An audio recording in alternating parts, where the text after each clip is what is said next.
try different color. I'm gonna try different color.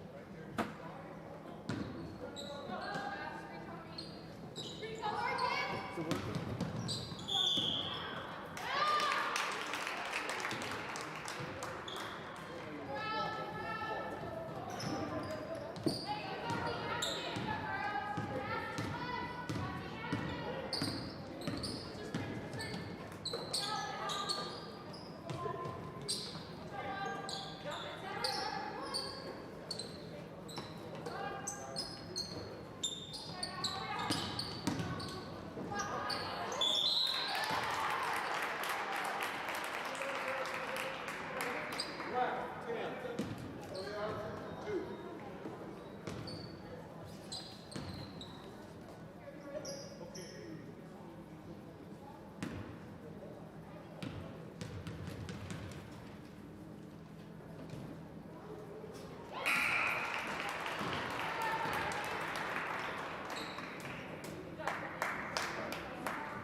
They're seeing that their plugins aren't working. Quick to switch.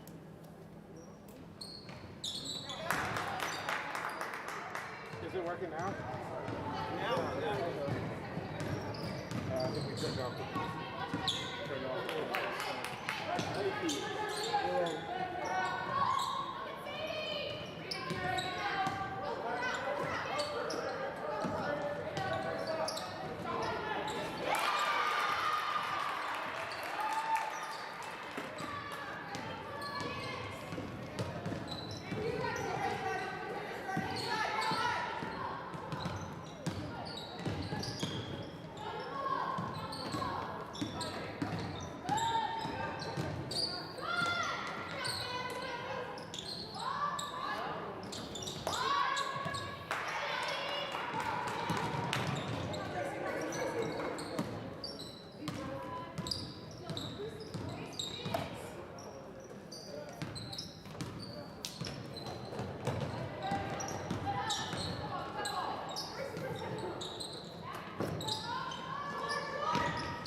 Testing 1, 2. 1, 2.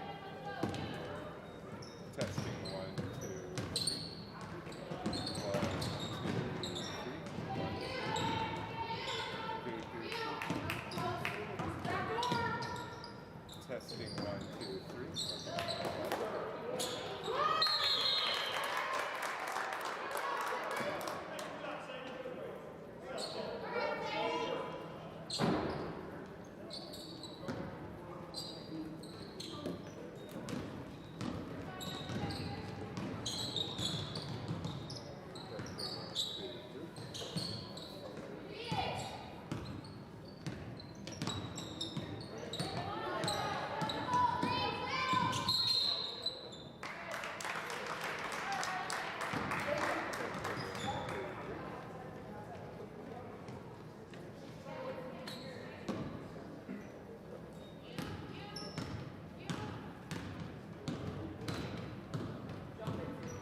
1, 2, 3. Testing 1, 2, 3.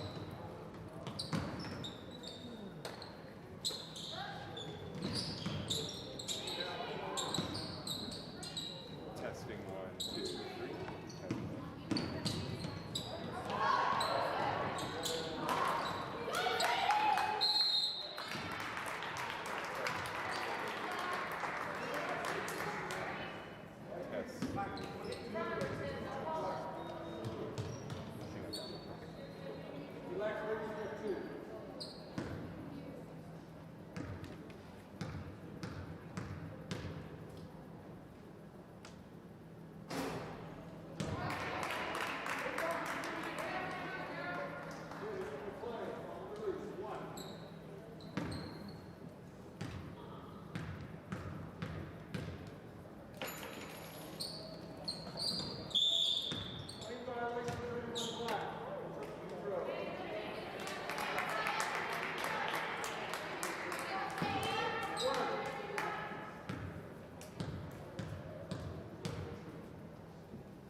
run it.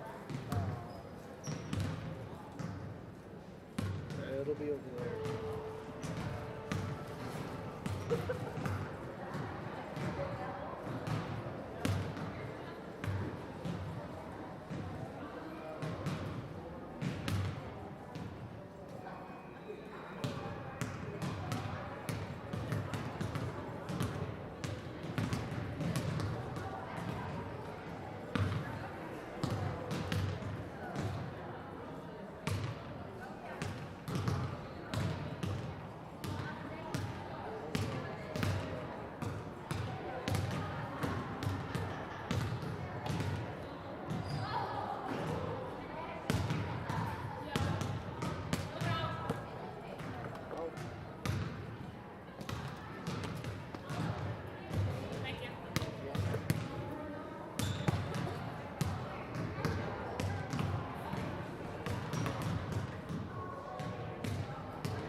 Jack West. Jack West. Yeah, Jack West. We're talking about Kinley and team. Yes. Jack West. Yeah, Jack West. More Jack West. Baker, Jack West. Oh, gotcha. Okay. Yeah. All right. Let me see here. We got Kinley, Jack West. Caliana, Custom City, Reed Bronner, Morris Myers, Reed Roper, Kelly Wynn, Smith, Brooke Bronner, Keita King, Cassie Smith, Amy Yoder, Noah Newcomer, J.D. Snow, Lexi Smith, Addison Levy, Anthony Forsythe, Ford, David Bontrager, Kimberly Diesel, Elizabeth Tyson, Madison Schroeder, McGuire, Stone, Olivia Forsythe. Any of my guys that we need to know? That I haven't looked into much other than Jack West on there too. Yeah. Okay. I haven't taken a look at your guys' roster yet, so let me see if I'm getting this right. McKinley Johnson, Ellie Rumbaugh, Brianna Britton, Gracie Amber. I'm taking the freshman early Well, there's 3 of them. Oh, there are? Okay. So Ava Roxton? Not her. Adrian Hazelwood, Kieran Mullen, Timmy Scott. Okay, but those ones are pretty cool. Yeah. Okay, so Gracie Lambert, Elizabeth Strong, Ashley Coleman, is it Vanderweed? Vanderway, okay. Paxton, Costa or Costa? Oh, wait, no, that's his president, okay. Amy Bean, Bean, Owen, Fishback, right? Yes. Rose, Adam, Laurel, so Laurel, she won't come up. okay. Scott, Susan, Rose, Roxton, Charlie, Warburg, Girls record, guys have 12 records. oh, that's what I'm adjusting right now. You're talking about our guys and our girls? Yes. Our girls from last I saw, and I was putting this all together last night or yesterday, 6 wins, 10 losses. Get ready to write that. Yeah.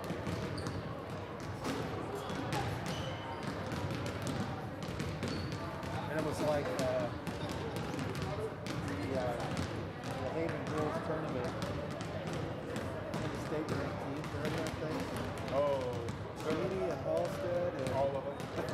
It was incredible. I remember looking at that going, whoa, somebody's going to get 6 and 50 and 15. Yeah.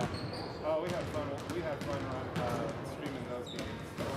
So yeah, 6 and 10 record for the girls, and 14, or no, 12 and 4 for the guys. That's what I'm doing on our side. I think Lisa also has it as well. I've been going out with you and stuff. Okay. You need ours? Huh? Our girls, guys, right? Girls, I think I took 11-7, right? And then I saw the guys, they lost last night. So that's looking at 9-7, right? They're 6 and 11. Oh, they're 6 and 11? Yeah. Hillsborough, that was a loss. Farmers, that was a win, right? Yeah. Lions game was canceled. So that was a win. They got 3 last night. Okay, well, I'm just making sure. We put up 8 games on there just to kind of give like an idea of like, hey, this is what these 2 teams have been doing and stuff like that. So Okay. we try to put a bit of a spin on the story. So Appreciate it. Thank you. thank you guys. So you said, wait, so excuse me, what was the record for the guys again? 6 and 11. 6 and They 11. lost. They have first game of the year they didn't play due to COVID on the other team. They're making up the Lions game on Monday. So that's why they're 17 games.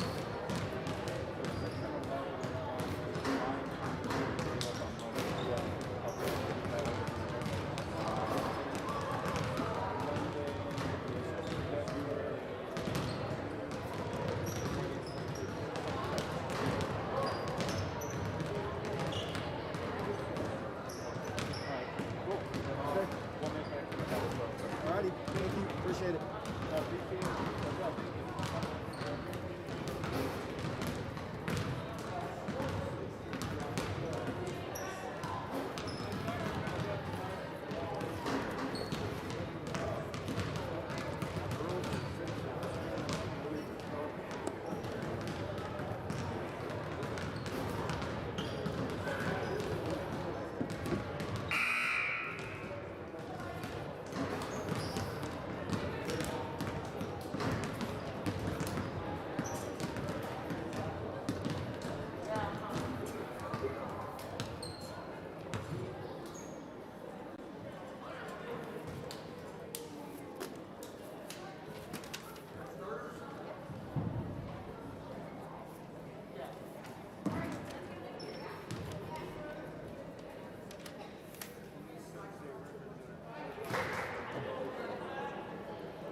Which one is Let's try A.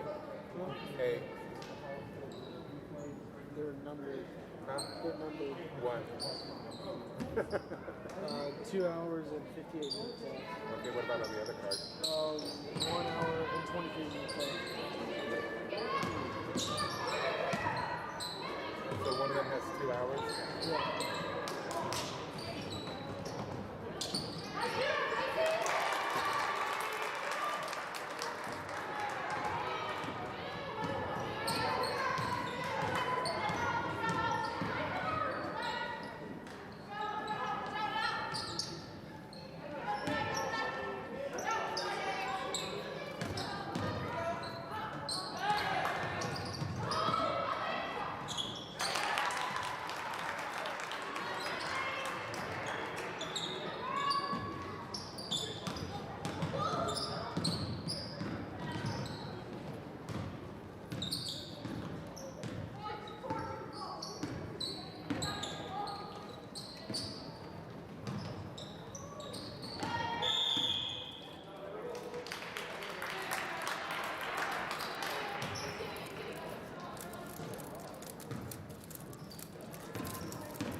Is it alright if people have Minecraft on their computers? Because it's not downloaded, it's just a website that I go to. I'm not the right person to ask. Okay.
at various points of the night, but even when the band plays, don't forget to put a close up on Sebastian. Yeah. Let me know when to do that because I don't know what song that's about to come up or whatever. Just any funky town. Okay. Or any song that has music.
also like room on the bus too.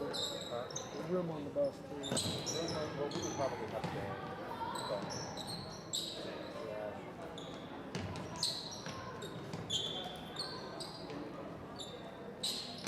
And I've been in enough for attendance so they don't give so they don't give like the night option to everybody.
hot anymore now, does it? It's still pretty hot. Yeah, but not as hot. Yeah.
I just opened it my desk. Probably.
Yeah.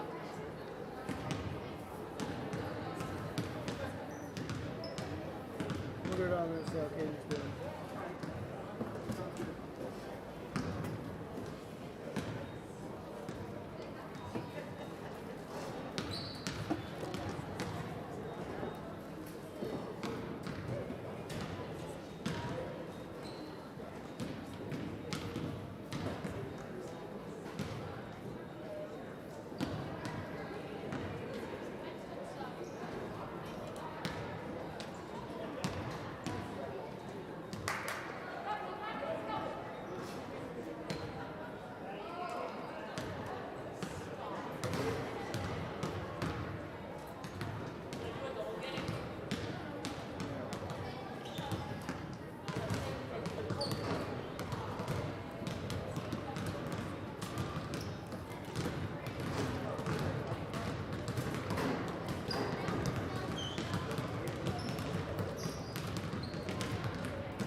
little bit hard to find them with the camera.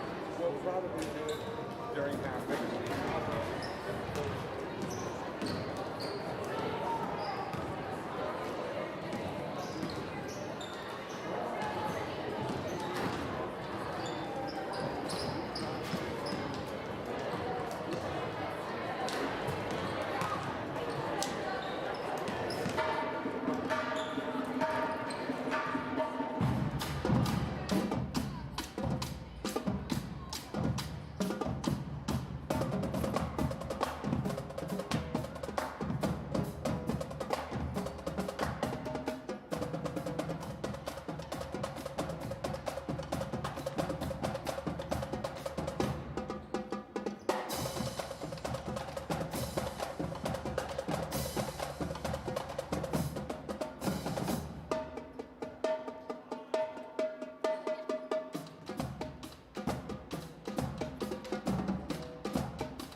All right, ladies and gentlemen, tonight is it. It is the last home game here for the Lady Wildcats and the guys. It's senior night.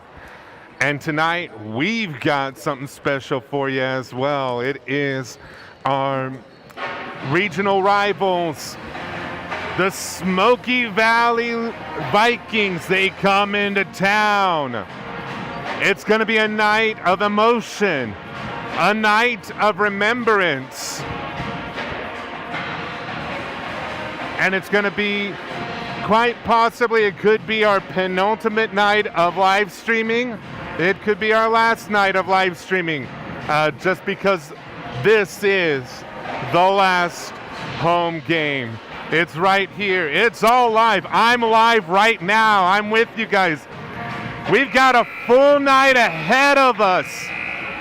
We've got interviews from a couple seniors that are on the court. And we've got the senior night festivities right in the middle of it. All right. And then at the very end, we've got a special credit, a special thank you and credits for all who have helped out throughout this entire season of live streaming. Please, guys, I beg of you to sit and watch all the way to the end, all right? Because all of it is live right here, right now, on the Wildcat Network.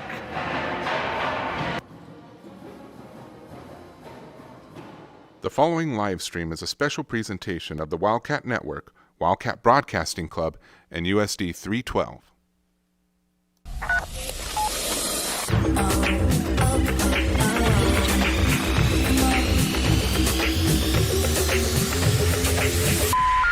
It's game time! Oh yeah, baby!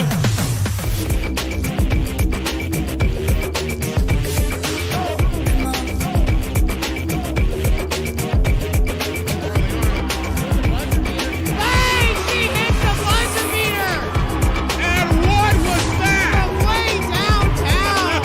Check that mic, make sure it sound right, boy. For three, get that one to go in! Ladies and gentlemen, Wildcat Nation, get up on your feet! This is a recording.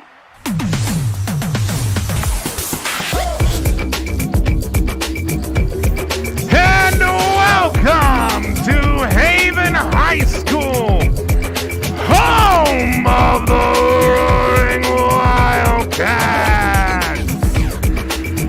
And we're live, we're ready to go. Let's go ahead and get the shout outs underway. We've got Mallory Miller, she's running the JV gym cameras tonight. We've got Caden Beckler, he's got the sideline camera tonight. We've got Nathan Bronner, he's been our regular up here on the main camera. And then of course you're joined by myself, Paul Clements, and Garrett Reese. Garrett, it is senior night, and how are you feeling tonight? How you doing? I'm doing good. I'm ready to watch some Haven basketball again. Hopefully both teams can come away with a win tonight. All right, well, we've got the pregame festivities, and then we'll pregame everything for you guys. So let's go ahead and join the PA here with the Wildcat Singers. Mixing the Wildcat Singers will do the national anthem.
A 5'7" senior, 0, McKinley Johnson.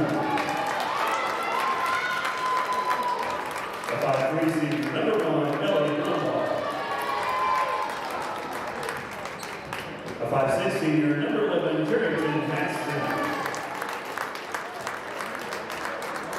A 5'7" freshman, number 23, Adrian Hazelwood. A 5'9" senior, number 24, Claire Broxton. Vikings coached by Larry Underway, assistant coach Timmy Windshield and Lauren Welsh. And now for your Haven Wildcats.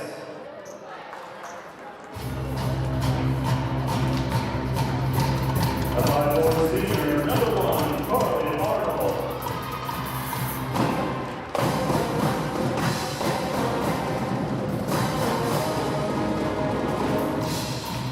A 5'7" senior, number 12, Brooke Bronner.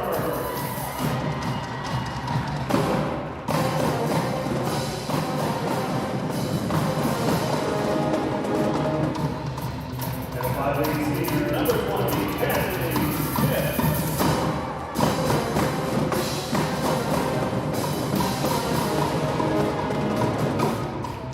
And a 5'4" senior, number 24, Lexi Smith. And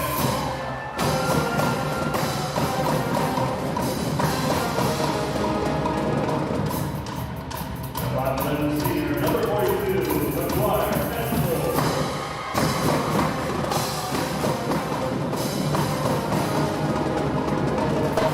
Wildcats coached by Dwight Roper, assistant coach Derek Cooper, and Tim Nickel. And now the head Wildcat by Beck in another direction and John Santos. All right, everybody. Well, we didn't get much time here, but that's okay because guess what, Garrett? It's game time! Your Lady Wildcats will go up against the Smoky Valley Vikings. Garrett, I've been waiting to do that too for a little while. What do you think about tonight's game? What's the rundown? I think this is going to be a good game. You got two good teams here. Even though Haven has been struggling this year, they still got a lot of talent with them. And then for Smoky Valley, they've been doing good so far this year too. So I think this is going to be a good game between two good teams.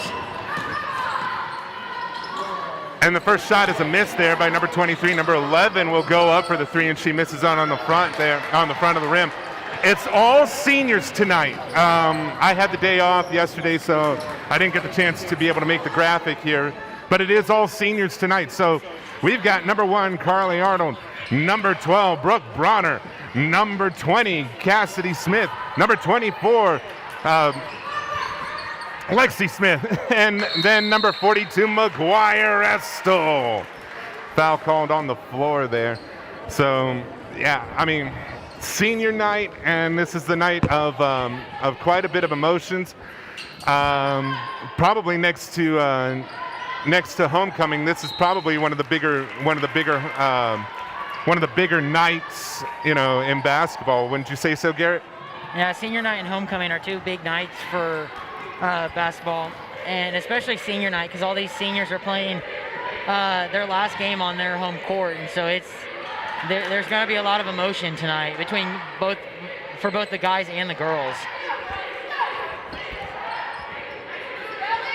And it was 1 against 1 on that one, and I believe I've got our roster here. Ellie Brumbaugh, who's number 1 here, and she'll go to the line, and Haven will score its first foul.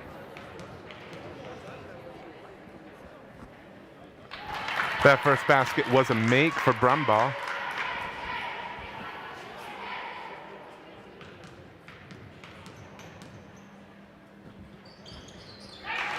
And she goes 2 for 2 at the stripe. So for Haven, here, let's see. We can take a look at the records while you guys still have the scores over here. So for Haven, they're playing against the Smoky Valley team that lost against Nickerson. They've got a game, or they did win against Hoisington, as that one was stolen away. Looking at that record right now, Garrett, what do you think of Smoky Valley? Smoky Valley's struggled a little bit. They started out strong with 4 straight wins, but then they had 3 straight losses. So they've kind of had kind of a mixed season, but overall they're still doing fairly well. 2 of their losses were against Halstead, who is a very good team. So 2 of those losses for Smoky Valley are to a good, really good team. And there's a foul on the floor here, and I believe Reese, or no, it wasn't a foul, my apologies. It was a jump ball situation.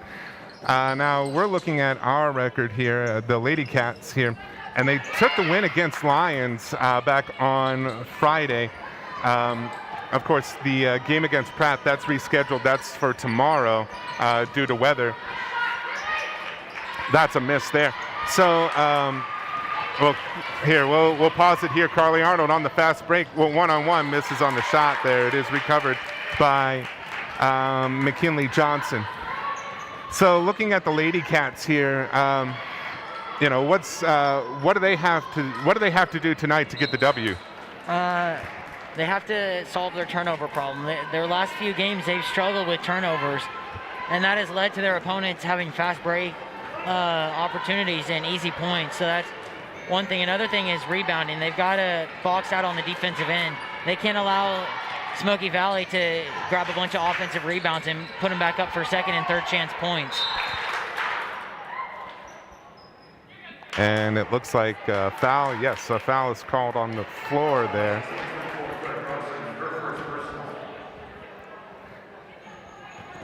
And that's the first one for Smoky Valley. All right, Bree Bronner is on the floor now, and so is Reese Roper. They have joined the team here. Carly Arnold goes up for the pull-up J there. She misses on the shot, and it is recovered by number 23, Adrian Hazelwood.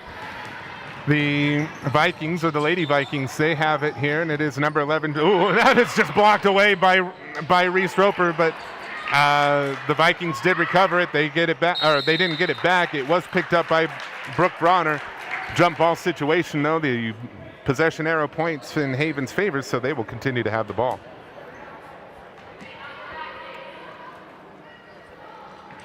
All right, now Reese Roper has it here. Now it's Brooke Bronner. Now it's Bree Bronner who has it. 4:43 left to go.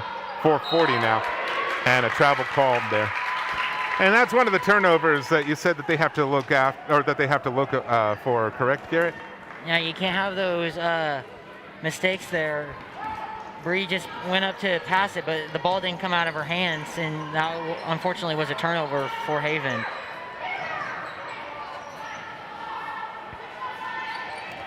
Smoky Valley with the ball. That one, yes, I think they said, yep, it's out of bounds. She tried to tiptoe the line. I believe that was Hazelwood that had it there. A little bit calm of a game at the moment here. I mean, but, you know, the energy should be coming in later on. Of course, you know, you got to be thinking that they might be also trying to conserve energy for tomorrow night's game against Pratt. Oh, and a bit of a physical situation there, but it's a travel called, and I believe, yes, they say that it was on Brumball that had it, or who had the ball, and it's tough to be able to maintain control and not travel when you're sitting on the floor with the ball like that. All right, McGuire Estel, she shoots, she gets 2 right there on the very nice inbound pass there from Reese Roper, and there's the first 2 points for Haven tonight. The Vikings, they've got it, and a miss on that shot, but it's saved, and now it's going around the horn. Now it's over to number 0, McKinley Johnson. Johnson tries to drive it. It was poked away for a second, and yes, they say foul called there.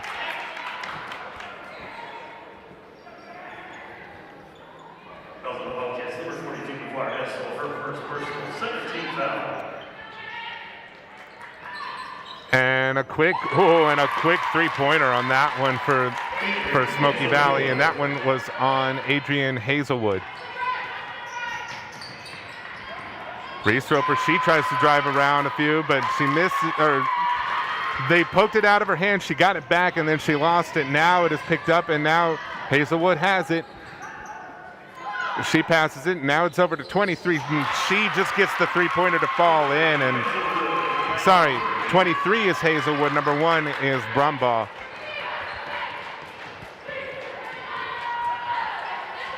So right now, Smoky Valley looking at a 5-point lead here, but they commit the foul here.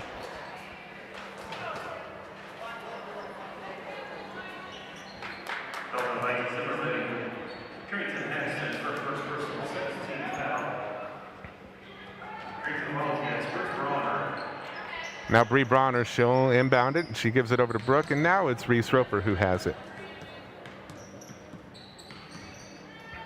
Now it's McGuire Estill.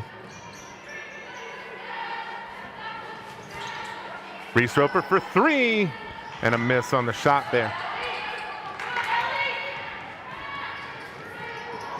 All right, now we've got, I believe it was Haxton who drove it all the way down the court. Now it's all the way to they're passing it around before I can take a look down here, but it is taken away anyways by Bree Bronner now. Reese Roper has it. She gives it over to McGuire Estill. Now it's Bree Bronner. Now it is Arnold. Now it's Estill. They're passing it faster than I can keep up here. Carly Arnold, Bree Bronner. Now she'll drive. She gives it over to Brooke. And now Reese Roper. They're passing it around the perimeter. They've got less than 2 minutes left to go in this first quarter. Reese Roper now, she's got it. She's going to drive. She's going to go up. She misses on the shot a little too much, but she recovers it. And now it's Bree Bronner. She shoots the 3. Bang! Bree Bronner with the 3. Let's see if that wakes them up here on the scoreboard. They were sitting at 2 for a good part of this quarter here, but that was a beautiful 3. Wouldn't you say so, Garrett? Now it was all set up by Reese's hustle play to go and get the offensive rebound. And a push called there. Wildcats at the 12 for Bronner, her first personal 13th foul. At the line for the Vikings, number 23, Adrian Hazelwood.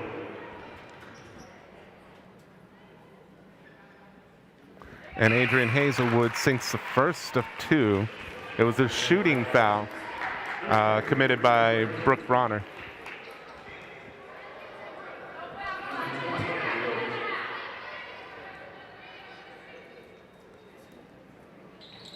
And she goes 2 for 2 at the stripe.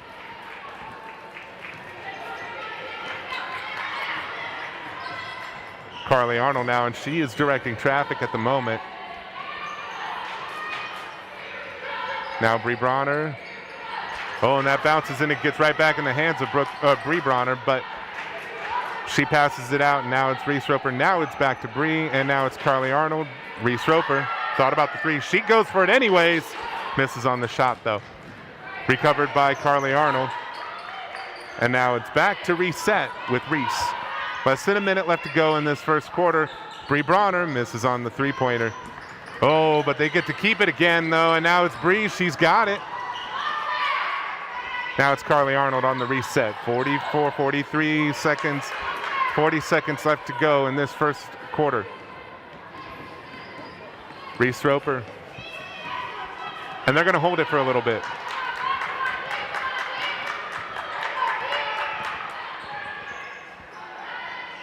Bree Bronner. Now Carly Arnold. Back over to Reese Roper. She drives. She'll pass it over to Bree Bronner. Now it's Arnold. Arnold for 3. Bang! Carly Arnold from way downtown. And that brings the deficit down to 2 here. And a long shot, and it's a miss. It goes out of bounds, and ooh, they stop the clock just in time here. 0.8 seconds left to go in this first quarter. A Brett Favre-like pass. Nothing doing. And that's going to be it for the first quarter of play. Smoky Valley has the 2-point lead at the moment. Haven is down. It's 10-8. Garrett, what'd you think of that first quarter? It was a very slow first quarter. It got off to a slow start there, but both teams were able to get going there a little bit towards the end of the first quarter. getting a chance to take a look at the band at the moment here. Doing a little bit of Louie Louie, so we'll give you a chance to listen in on them for a second.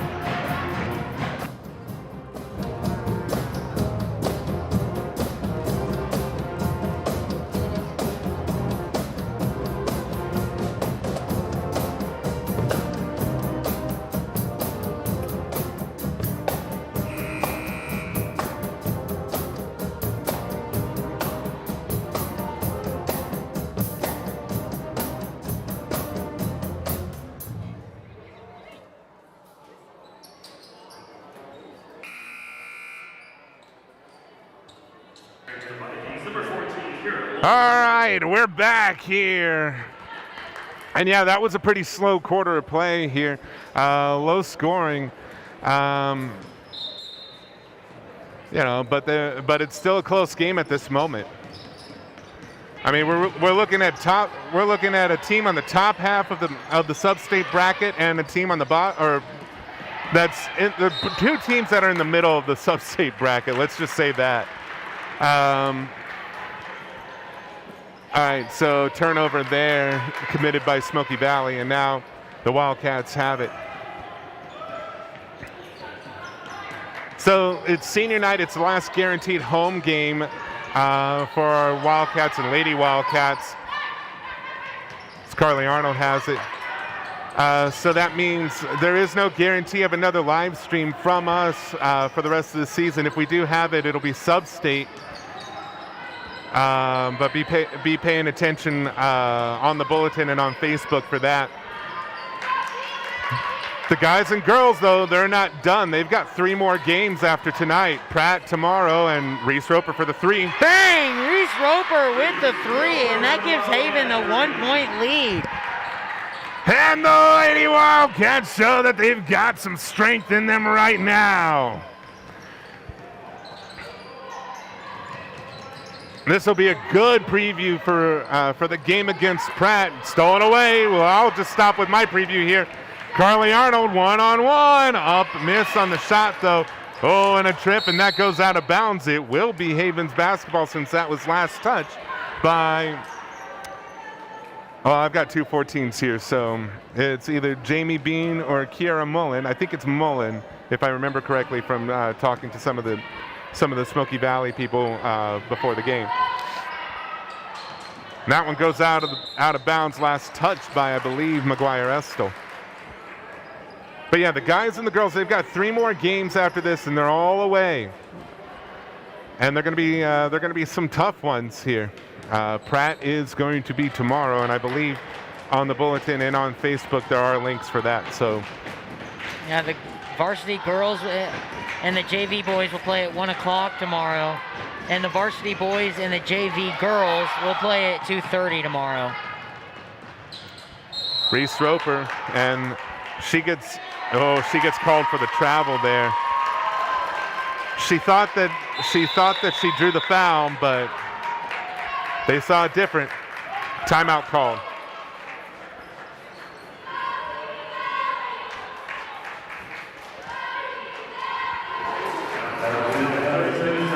So, a little bit of a schedule change than normal, but it's good to have a Saturday because you don't have all that.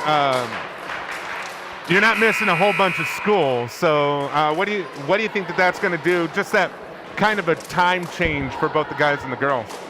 It'll be a little rough because they have to play 2 games in 2 days. They play tonight and then they play tomorrow, and then they got to go back and play 2 days later or 3 days later on Tuesday at Heston. So it'll be a tough final stretch here for both the guys and the girls.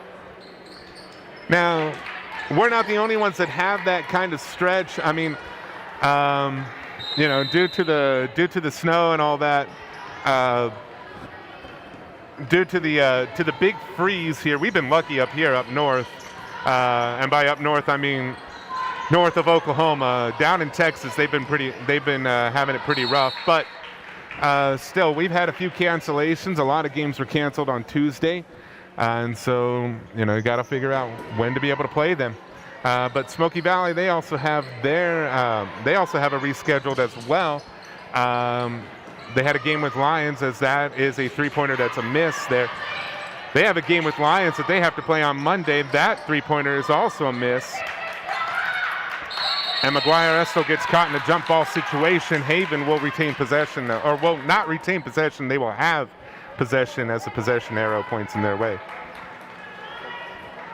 Yeah, I think Smoky Valley, last I checked, they have a guys game that was rescheduled against Lions due to COVID concerns back when they were originally going to play it. So a lot of rescheduled games down here in the stretch. But it's winter. You learn to play with those games, right? Yeah, you got to learn to just adapt to what Mother Nature throws at us.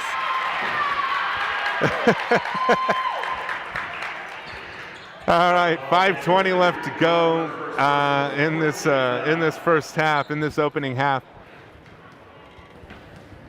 And that last foul was on number 3, Bree Bronner, and that was her first and the 4th team foul for Haven.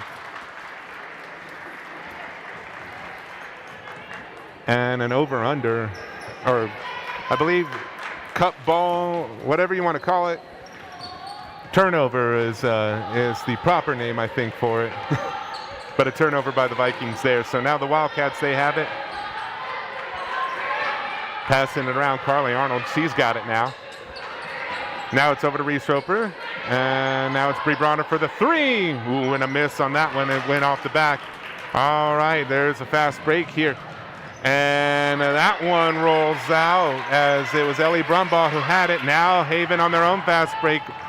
A little bit too fast, though, as that pass went sailing.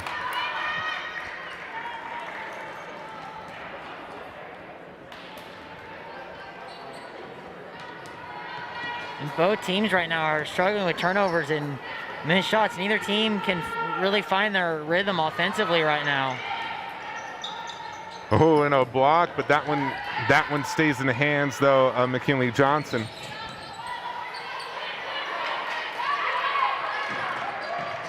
Passing around now, it's over to number 20 now. Ooh, and that one is just batted away. Last touch, though, by McGuire Estill.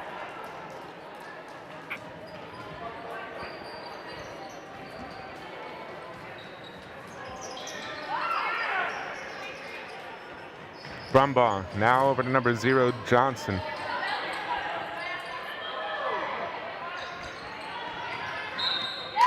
And a foul called there. And that foul will go against Reese Roper. And that's her first and the 5th team foul on Haven. Not a lot of no player right now is in foul trouble, but the fouls are starting to rack up here on Haven. How much of a story is that going to play throughout this game? It could come into a factor late in the game if Haven has some key players that end up in foul trouble. It could play a big part at the end of this game.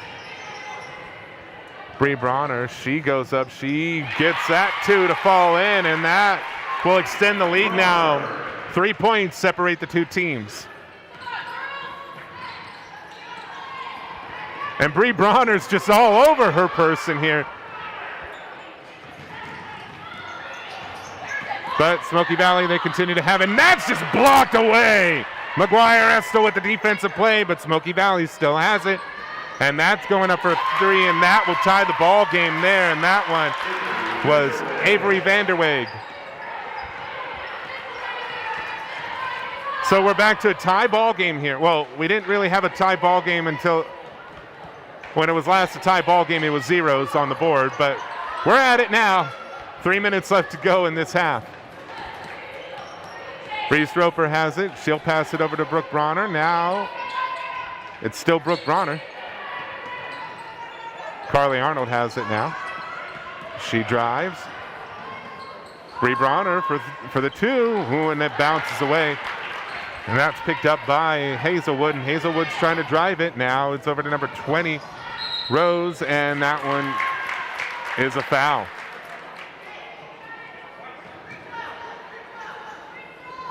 And that foul will go against Carly Arnold, her 2nd foul of the game, and the 6th team foul on Haven. And I called a number that wasn't even there. Sorry about that. It's Avery Vanderweg who has it now.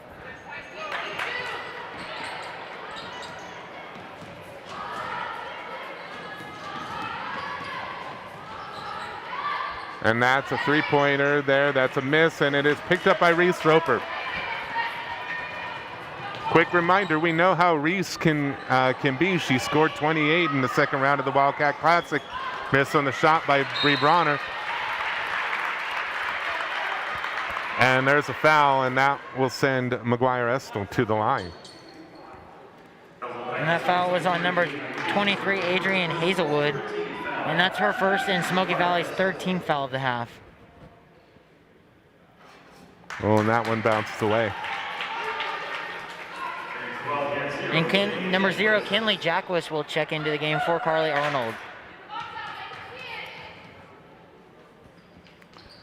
And that one will fall in. And number 23, Sadie Estel will check into the game for the Lady Wildcats. So on the floor at the moment, it's Kinley Jackwis with number 0, Bree Bronner for number 3, Reese Roper number 5, number 23 Sadie Estel, and number 42 McGuire Estel.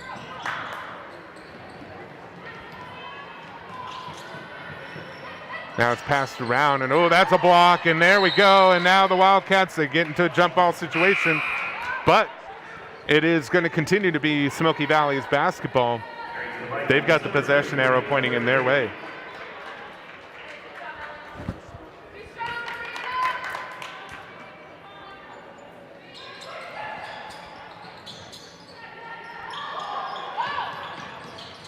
Passing it around now, it's number 3 for the long 2. Misses on the shot, and that one goes out of bounds.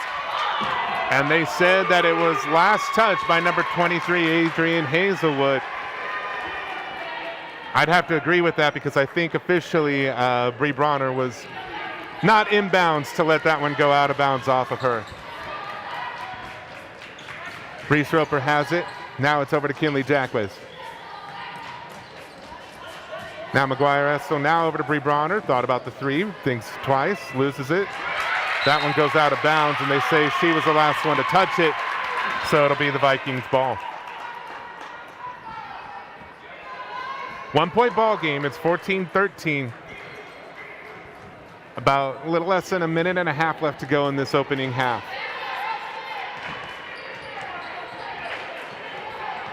Claire Brocksterman now. She's got it. She passes it over to number 10, Vanderweg, and a foul call. And that foul will go against number 3, Bree Bronner. And that's her second of the game, and Haven's 7th team foul. So that'll put Avery Vanderweg at the line for the 1-and-1.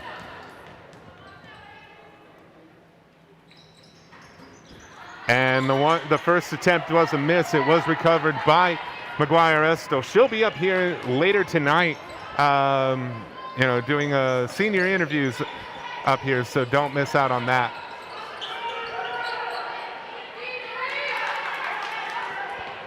Minute left, and I think the Lady Cats are going to be content to hold this one for a second. Bree Bronner, she's got it. Now it's over to McGuire Estel. Now it's Reese Roper. And ooh, bit of an entanglement there, but Kinley Jackwis was able to get back up. McGuire Estel goes up, and oh, beautiful 2-pointer there, and that'll extend the lead back up to 3 for the Lady Cats. That's a good shot through contact by McGuire Estel.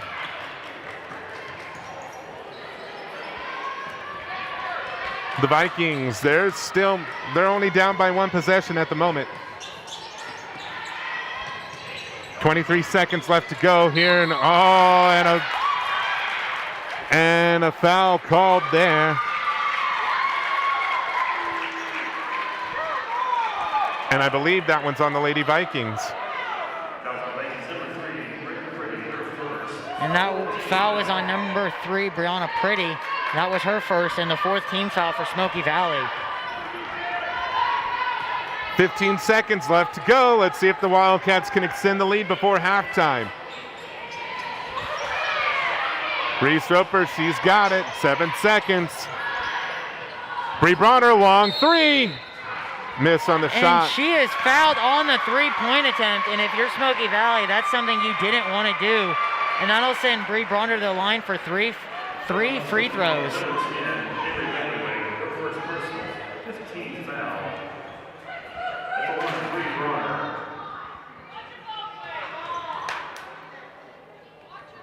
And the first of 3 for Bree Bronner goes in.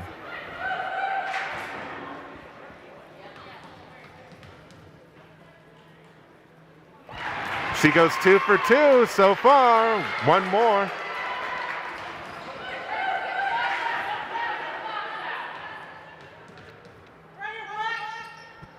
Oh, and she almost sinks all 3, but she recovers it. No time left on the clock. The clock says that's it for the first half of play. Your Lady Wildcats lead it 18-13. It's a low-scoring one, but the Lady Cats have the lead. Garrett, what'd you think about that one? It seemed like it was a very slow game there most of the first half. Haven was able to get some momentum there at the end of the first half with those couple free throws there. And both teams struggled offensively there in the first half. Neither team could really find their rhythm and hit shots. So we'll see what happens coming out of halftime. We shall see here. In the meantime, it's halftime. Go make a sandwich, get some popcorn, or if you're in here in the gym, go over to the concession stand. We'll see you guys on the other side of halftime. For right now, enjoy the sights and sounds of Wildcat Gymnasium.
right, welcome back, everybody, here to Haven High School.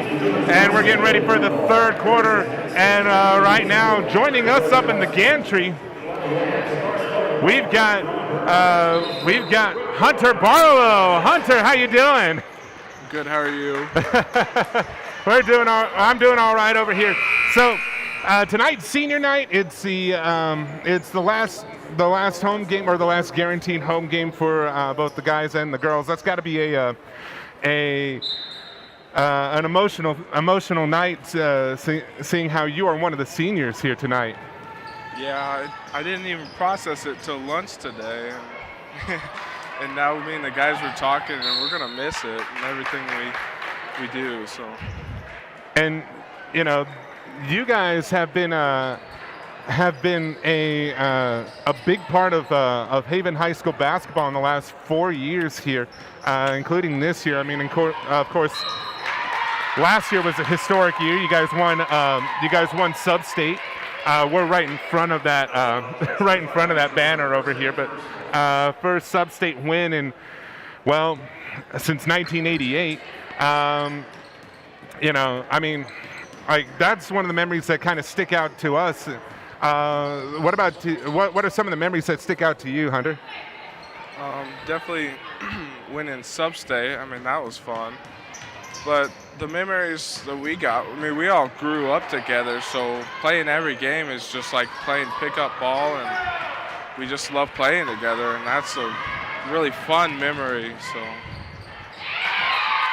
And that one was a block here, but it'll stay as Haven's basketball here.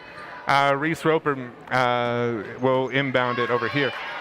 So far it is 18-13 at the moment. There we go. We've got Hunter Barlow. Of course, you know, you're joining myself and Garrett Reese as well over here. We've got a bit of action. There we go. Now the Vikings have it. So, yeah, I mean, talk to us. Tell us about like some of those memories. You said that it's like pickup basketball for you guys. You guys have been playing with each other for quite a while. Then, you know, I mean, like this has been a core, tightly knit group, correct? Oh yeah, a lot of these guys come from Partridge, and then they transferred over to Haven whenever that time came, and then I come over my freshman year, so all of us have been together for life, and then even all through high school. And you know, when we just playing, we give each other a lot of crap, and we're always smiling and having fun, and that's what really made the 4 years for me here. Now, basketball is not the only sport that you play in. I mean, you mentioned some of it, you know, back on the homecoming voiceover. But give us a rundown of all the things that you've done here at Haven High School. All the things that you have done that have not gotten you in trouble. Yeah, there's plenty of those. I did all the sports, you know, powerlifting, track, baseball, football, of course, and basketball. And I didn't do tennis, but I really wanted to. And then FFA, band. That's probably all I've done here. So. Wow, that is a very neat resume there. I mean, you know, so like FFA, band, like I'm guessing, you know, if you were here another year, you would have done wrestling too, right? Oh yeah, I used to wrestle before I come here, so I was pretty good at it, and I would love to wrestle here actually. Bree Bronner, she's got it at the moment here. Garrett, do you have any questions? You're signing on with Hutch. Are you excited to play with Darby again next year at Hutch? Very excited. He's one of my guys, and we get to do something special at Hutch, so that'll be fun. Yeah, you'll get to be with me next year because I'll still be going to Hutch next year. Oh yeah, we'll check up on each other. So you're going over to Hutch. Do you have any idea on what you're majoring in? Probably construction science is what I'm shooting for right now. And you're going to be playing sports over there as well? Yeah, football, offensive line. Oh man, those defenders are going to have to be very, very scared of you then. No, they're all the same size, so. And Hunter won't be the biggest one on the field anymore.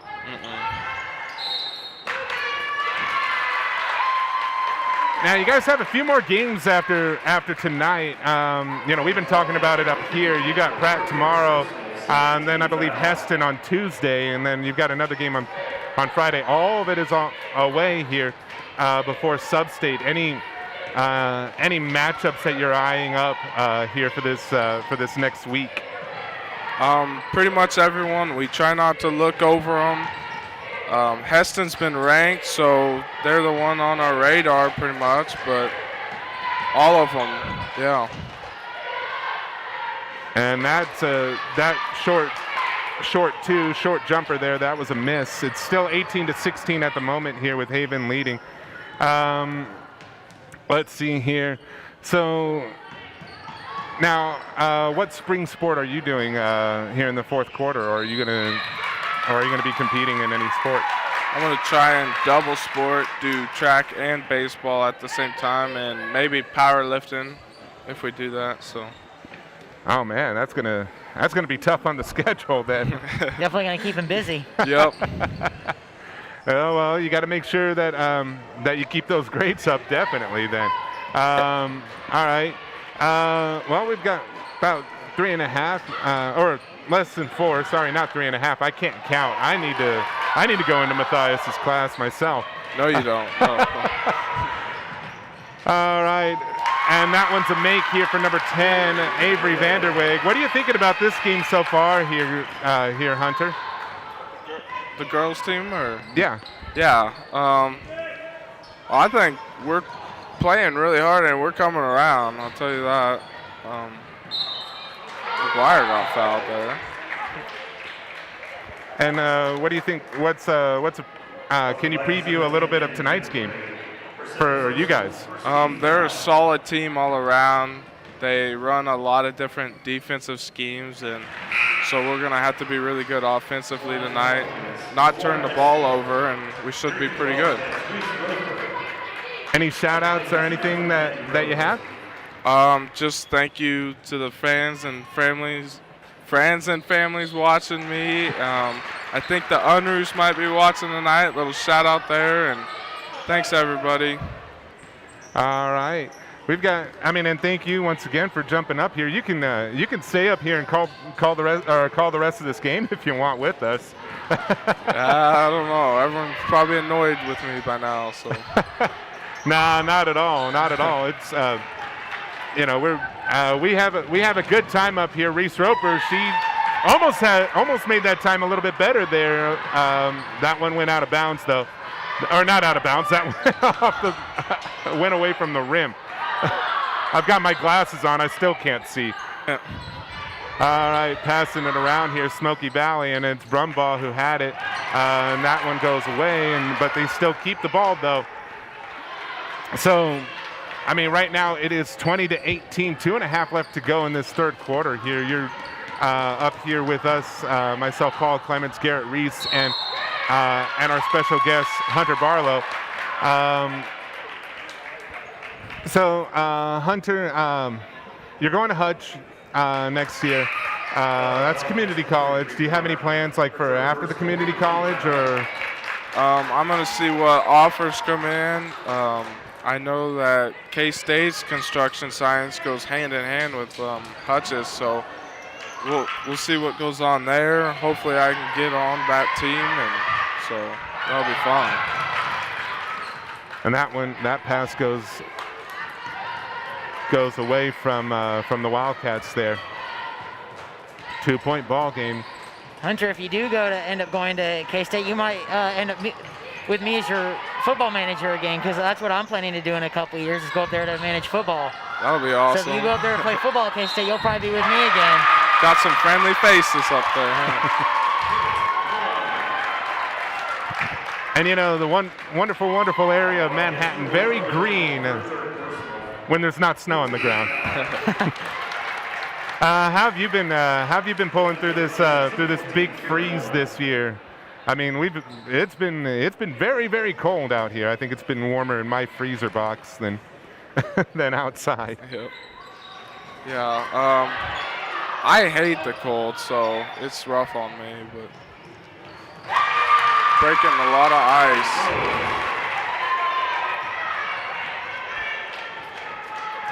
Hunter, will we see a dunk from you tonight? Will you pull out the big man jam? Well, I called NASA, told them to turn gravity off, so we'll see what happens.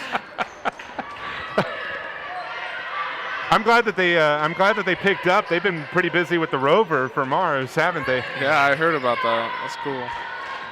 Carly Arnold for 3 misses on the shot there. Smoky Valley's kind of turned things around at the moment here. It's a 2-point lead for them here. Haven's got the ball, or not the ball. They've had a few chances. That one goes back in for Smoky Valley there. It's a 4-point ball game here right now.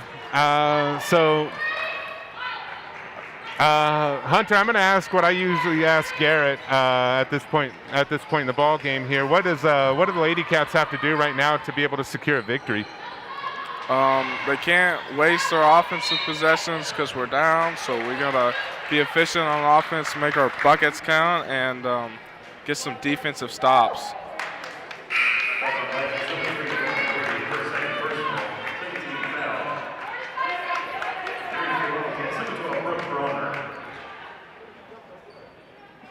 All right, Cassidy Smith goes off and Brooke Bronner goes in. Now it's Kinley Jackwes who has it. Reese Roper for 3, misses on the shot though.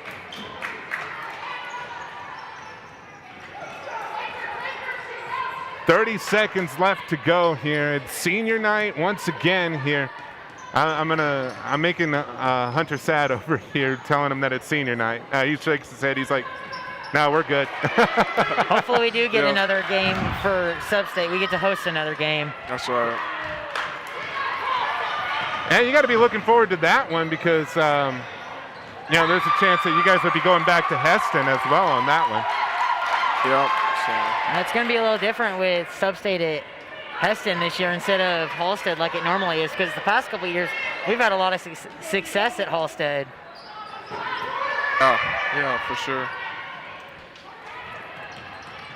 Carly Arnold, she's got it, gives it over to Kinley Jackwes for 3, misses on that one. And that's it. The clock strikes zeros. The third quarter is over. Smoky Valley has the lead, 24-20 here. Hunter, any last thoughts or anything like that? No, just thanks for having me on, Mr. Clements. This was fun, and go Wildcats. All right, anytime. Thank you once again, Hunter, for jumping on board, and good luck to you guys tonight.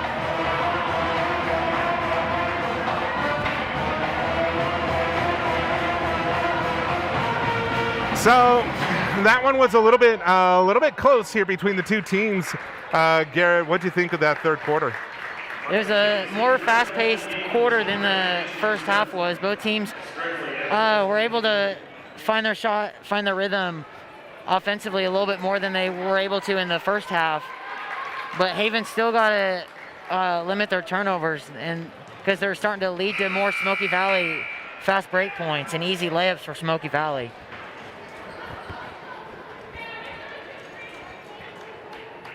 Haven right now still have a chance. I mean, it's not that big of a deficit at this moment here between the two teams, and they're not that far away from each other on ranking either.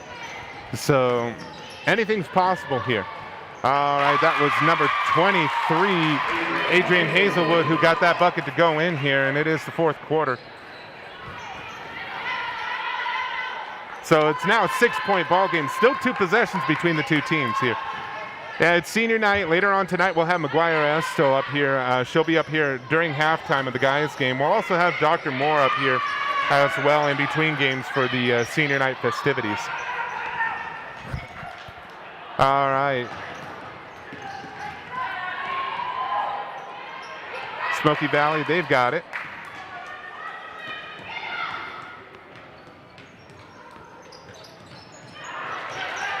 And it's stolen away, and now it's Carly Arnold. She's got it. Oh, and she could have had a one-on-one there, but didn't have control for it at the end. So they'll keep possession, though. All right, Bree Bronner. Now it's over to McGuire Estel. Carly Arnold now, she'll drive in, she'll pass it over to Brooke Bronner. Bronner is tangled up and a foul called there. And it looks like Haven will get a bit of a break there. Kennedy Johnson, her first personal, 13 foul.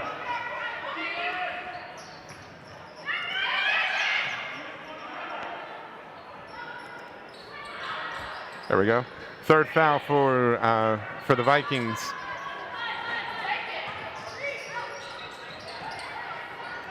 Brooke Bronner, and that one got blocked away, and so it's now the Vikings who have it.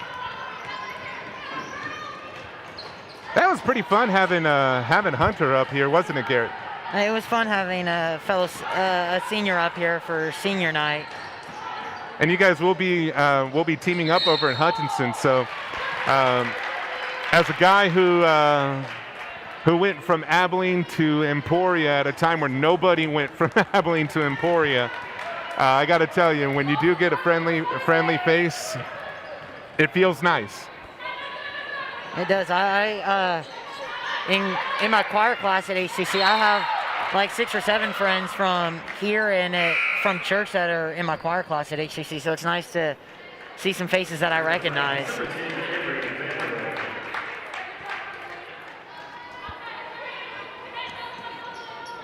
Carly Arnold now, she receives the inbound, and now it's over to Reese Roper. Now it's Bree Bronner. Carly now over to Bree, and foul. No, timeout, not a foul. Timeout, my apologies. And that's the first timeout for Coach Roper here tonight. Oh, there we go. So,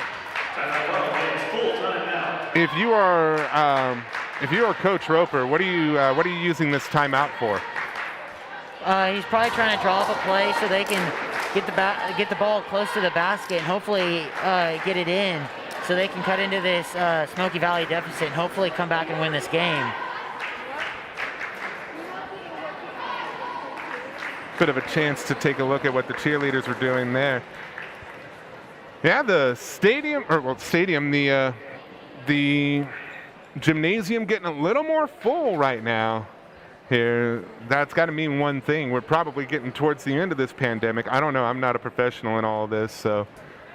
But it's nice to see the fans back in the stands. It is. It's very good to see things kind of starting to go back to normal with a lot more fans in the stands and a lot more crowd noise to go with it. And I know the players love having the fans support them, not just from home, but actually be here in the arena so they can yell and support their players. Now, if you are watching this from home, though, we thank you guys for jumping on board and doing so all season long. It's been a wonderful, wonderful year of live streaming, and we hope to continue it into the future as well. I mean, like, we will continue live streaming. Foul called, though, and that's going to go, or not a foul, turnover there, and that's going to go in Smoky Valley's favor. But yeah, like, we hope to continue the fortunes from this year into next year as well. And a turnover there. No, yes. And it was a legal screen on Smoky Valley, which results in a turnover.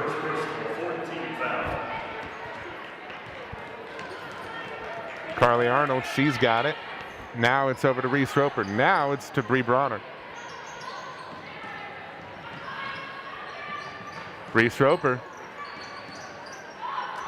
Arnold. And she now passes it over to Brooke, and now it's Bree, and now it's over to Reese. Trying to find a good shot here as McGuire Estel passes it over to Bree for a 3. Misses on the shot.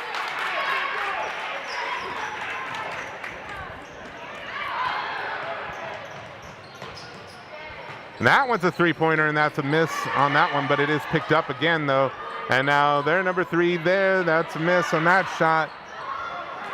Brianna Pretty misses, but now the Vikings, they continue to have possession here. 4.5 left to go. And if you're Haven, you got to box out. You got to box out there because Smoky Valley's, I think, have gotten 3 offensive rebounds this possession. So Haven's got to box out on those missed shots and not give Smoky Valley all these opportunities. And a foul called there. And that looks like it was on Bree Bronner there. And that's Bree Bronner's 4th foul, so she's got to be careful because one more and she'll be sitting on the bench for the rest of the game. Oh, and that's a miss there by Adrian Hazelwood. The Lady Cats have it now. They'll race it up the court here. Bree thought about the 3. It's Arnold for 3. Misses on the shot though. That one bounces away and it ends up in the hands of Vanderweg. Now it's number 11, Haxton. Now it's over to Vanderweg. Now it's number 3, Pretty Vanderweg. And a foul committed by Bree Bronner there. And that will be number 5 on Bree Bronner, and she will have, that will foul her out of this game. And how big of that, or how big of a foul out is that for the Wildcats? That could play a big part in the rest of this game because Bree is a good 3-point shooter and she's a good shooter in general. So that's a big loss for Haven. And a push there by Reese Roper. That's the 7th foul for the Wildcats. That'll send the Vikings to the line for the 1-on-1 since they are now in the bonus. And that was Reese Roper's 3rd foul of the game. So fouls are starting to play a bigger factor in this one than they did in the first half. The first of the 1-on-1s was a make there for number 23 Hazelwood.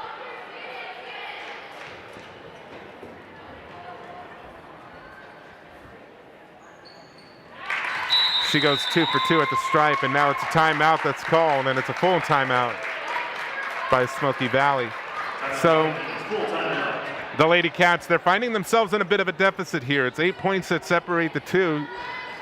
We now have Bree Bronner who has fouled out. You just said that that Reese Roper has 3, so she's getting close to the to foul date or in foul trouble there. I mean, does that play in the mindset right now if you are Dwight Roper and the Lady Wildcats? It could potentially play a part there because you don't want to lose another key player in Reese Roper to foul trouble. So Roper's probably reminding Reese that she has to be careful with her fouls because 2 more and she'll be out. So Haven's got to be careful with their fouls as they're now over the limit. And Smoky Valley shooting 1-1.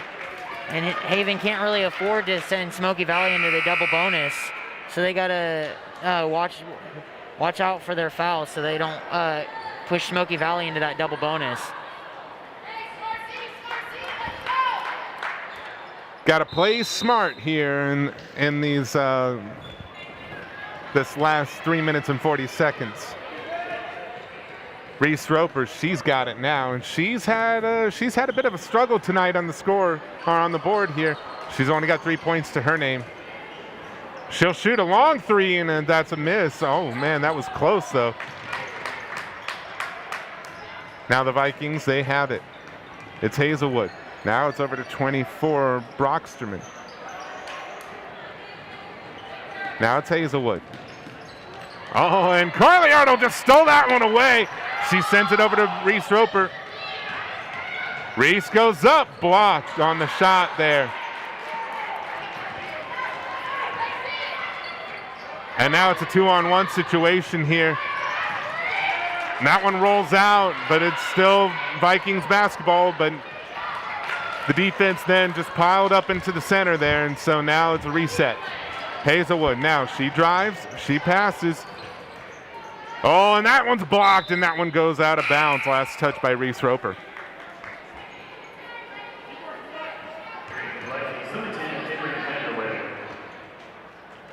Oh, and Kinley Jackless almost stole that one.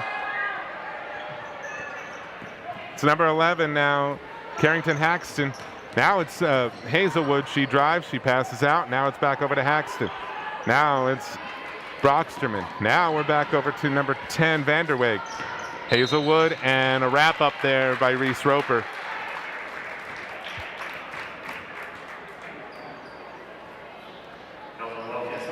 And that's Reese Roper's 4th foul of the game, so she's got to be very careful, or one more will send her to the bench.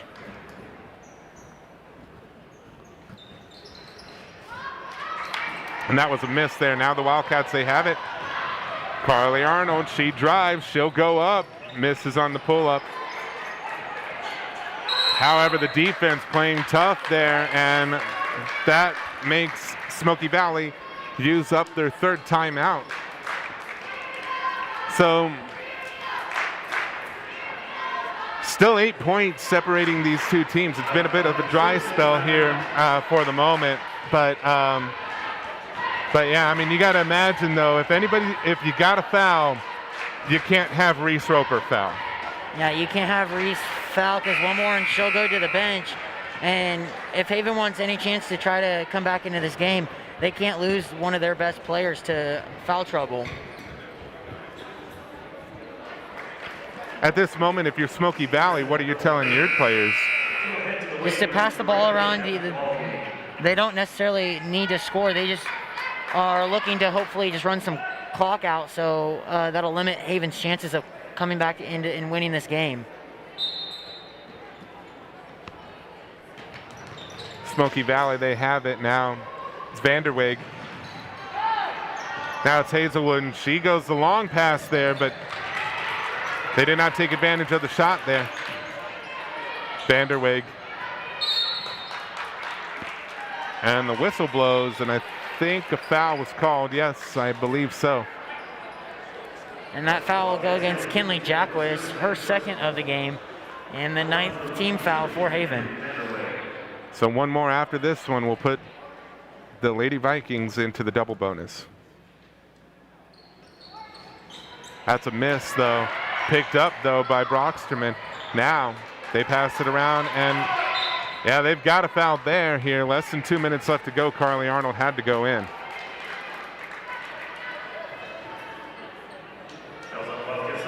And that's Carly Arnold's 4th foul of the game.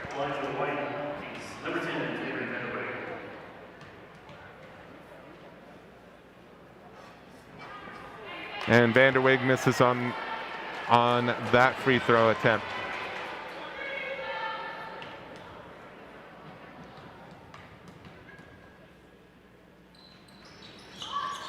She goes 0 for 2 on that one, so the Lady Wildcats get a bit of a lucky break here. Carly Arnold drives, goes up, misses on the shot. Oh, and Kinley Jacquez lands hard on the floor, but she's back up.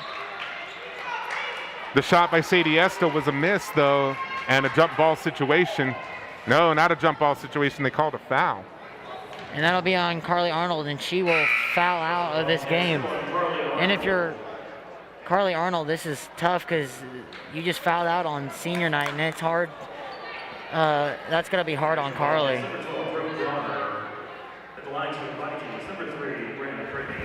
Yeah, we said it before earlier in the broadcast. Senior night is second to homecoming, as number 3, Brianna Pretty, gets that one to fall in.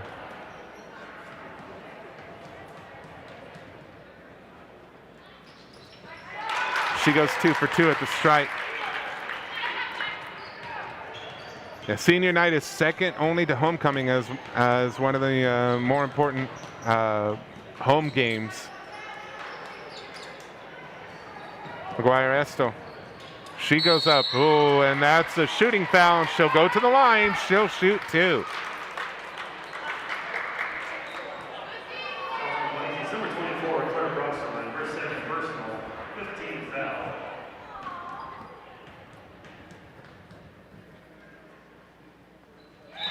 McGuire Estill makes the first one. Now we're back to a single-digit deficit. There we go.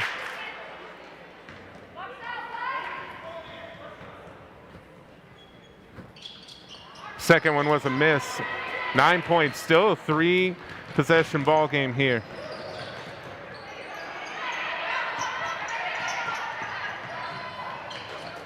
Oh, we got a player down, but Haxton was able to come back up. And another foul here.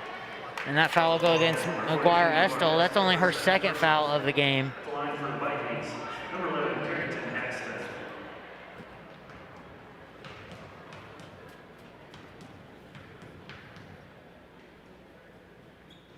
And that first one wasn't making it, sends them back to a 10-point lead.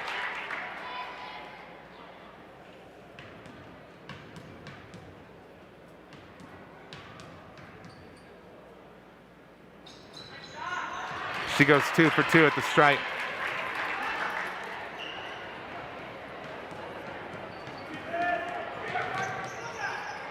It's an 11-point deficit right now. McGuire Estill for the three-pointer. She misses on that shot. And it's picked up by the Vikings here. Less than a minute left to go. Brooke Bronner just stole that one and plucked it out of the air. Reese Roper for 3 misses on the front of the iron there. And the Lady Cats are trying to put pressure here. But I think that may be all that she wrote for this one. This is going to be a tough loss for Haven on senior night. And now they go over to Pratt here. We've got 23 seconds left. They go to Pratt tomorrow.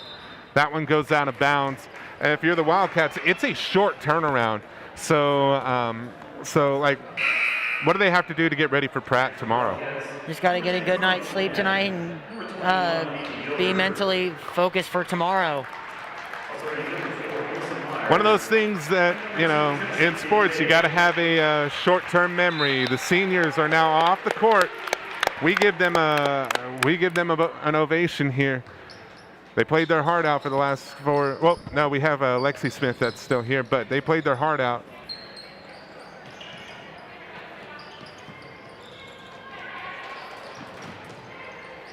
Got to have a short-term memory when it comes to playing tomorrow.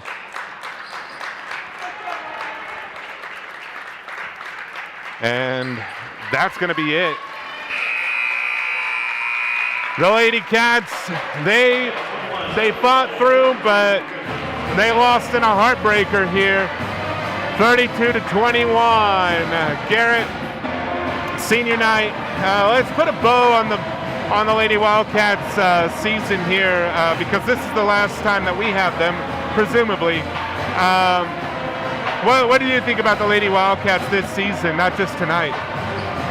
It was a good season for them, even though they struggled quite a bit. I think the loss of Faith Paramore kind of helped with that. Faith was such a good leader, and she led this team so well last year. And then it's kind of a shock for Haven that she's not here anymore. So it's just been tough on the Wildcats this season. Oh. All right, he says he's okay. You didn't catch it on the cam here, but it just happened just underneath the graphical scoreboard. But we did have a Smoky Valley fan attempt his best at a swan dive. Okay. Do what? I don't know if we had it on video. Oh, no, it was right underneath our scoreboard.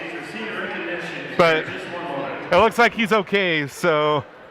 All right, so we've got senior night recognitions. We're going to go ahead and get that going. And we've got Dr. Moore right up here. So, yeah, come and join us, Dr. Moore.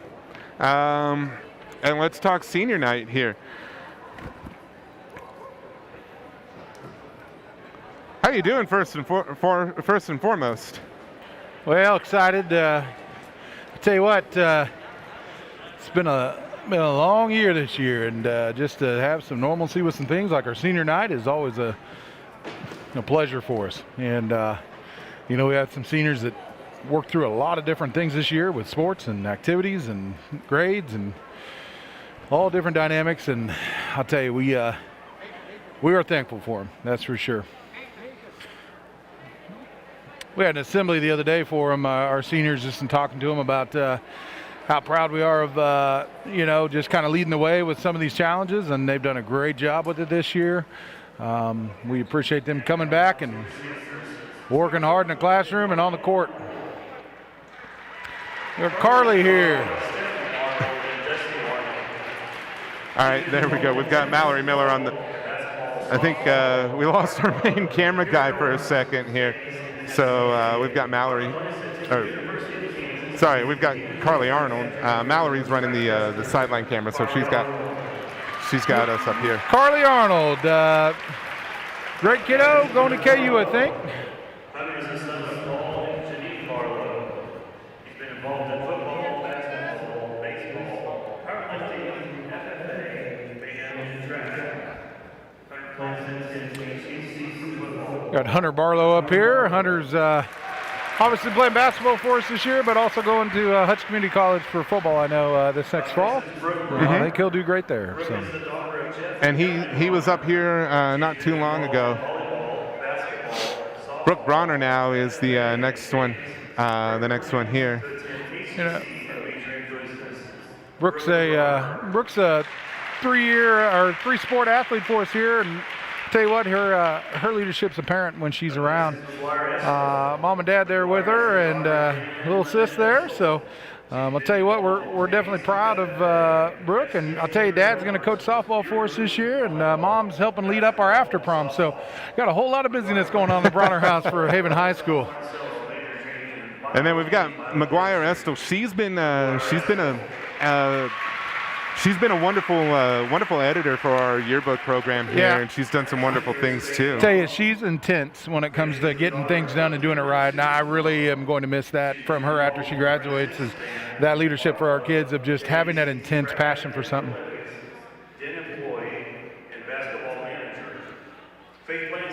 And I believe this is Faith Funk here. Yep. She's been involved in forensics, and she's been involved with the basketball teams as well. So been a manager, and I'll tell you what, she makes ends meet for the team, and fills those gaps when they need to be filled for things. And she is a great kid. We wish her luck here too. King Zane. Oh man, I talked over the Wildcat broadcasting part. He's been a wonderful addition to the live stream. He and Benaya have. And yeah, it's been great having him up here. He's been helping out with Mr. Kirkpatrick this year too, with getting stuff ready for ball games, and he's known as the assistant of the assistant principal or something along those lines. And a great kid, always smiling and happy to help. And then we have Nikki as well. She's over here. I think Nikki's going to be a grade school teacher, I believe. And I'll tell you what, she is a very just kid that's full of compassion and love for other kids. I know. Seeing her interact, I know she'll do great in that job. Javon Miller is the next one up here, and I've had him in class. Very nice kid. I love having him in the HCC class that we've had. Javon's one of our more silent leaders. He just does, and that's something that's appreciated. You don't have to be that loud kid that this or that. He is a silent leader that does a great job for us. And then we've got. Was that correct? It said it was undecided for Darby Roper. I believe he's going over to Hutch. He doesn't know what he's going to do yet, but he is going to do a little bit of sports over there for Hutch Community College. I know his parents have done a lot for our district too, and appreciate that, and excited to see him move on. There's Nathan Schmidt right next to him here, and he's going over to Hutch too. So. And they've both been the human highlight reels over here on stream. So, yeah, his mom works up in the office. She's our secretary, and I tell you what, it's always fun. Nathan pops in there all the time, and we like to razz him up a little bit with mom sitting there. But it's a great kid. We've got Maddie Schrag. She was one of our homecoming queen candidates for the winter. Yep. Tell you, Maddie's done a great job of getting our class Olympics and stuff together for our pep rallies. She's taken that role of organizing and getting information out to kids. She does a really good job of that. I know whatever she does in the future, she's going to be a great communicator. We've got Skylar Shingleton now, and he's been very involved in sports and just in general too. So yeah, and Skylar is a kid I would say has got grit. He'll just continue pushing. You see, if he sees adversity either in a sport or in a setting of any kind, he pushes through, and I appreciate that out of him. Cassidy Smith, another one of our senior editors for the yearbook. she's also been taking a lot of pictures for us as well. So, and Kathy came to us, I believe, after her freshman year. So he came over as a sophomore, I believe, and great kiddo, man. And then we've got Lexi Smith, and she's been featuring on the basketball team here as of late as well. Yep. You know, Lexi works in the den with some of these other girls here, and it's always fun to go in and talk to her and see where she's going with her future. She's a great kid, and we wish her luck. And now this one kind of hits home because this is one of my advisory students, Riley Wagner. Mm-hmm. So he's right there. Not the end of this very long line at the moment. Benaiah is the son of Chris and Jolene Yoder. He's been involved in baseball, basketball, And then Benaiah Yoder. Mm-hmm. draft team, Stuco, Case, Peer Helpers, FFA, Wildcat Broadcasting, SCA. There we go. Had to get the shout out in there. Benaiah plans to take ACCs and major in accounting and computer science. Benaiah Yoder. Oh, Benaiah Yoder, yep. And I think they said HCC, right? I believe is where he's heading. And I tell you, we just got a great group of kids here. We're going to miss them. But on the other hand, we're excited to see them go out and represent our school in the future as citizens. And hopefully see them back again sometime. Oh, yeah. With their own kids here at Haven someday, you know? Oh, yeah. Keep that tradition going, being a Wildcat. Never forgetting the roots here. And taking what they've got out of this experience here and running with it, man. That's what we're about at Haven. I think these kids have taken full advantage of that, even with the challenges that we've had. So I'm really proud of their grit, their perseverance, and their ability to not be deterred.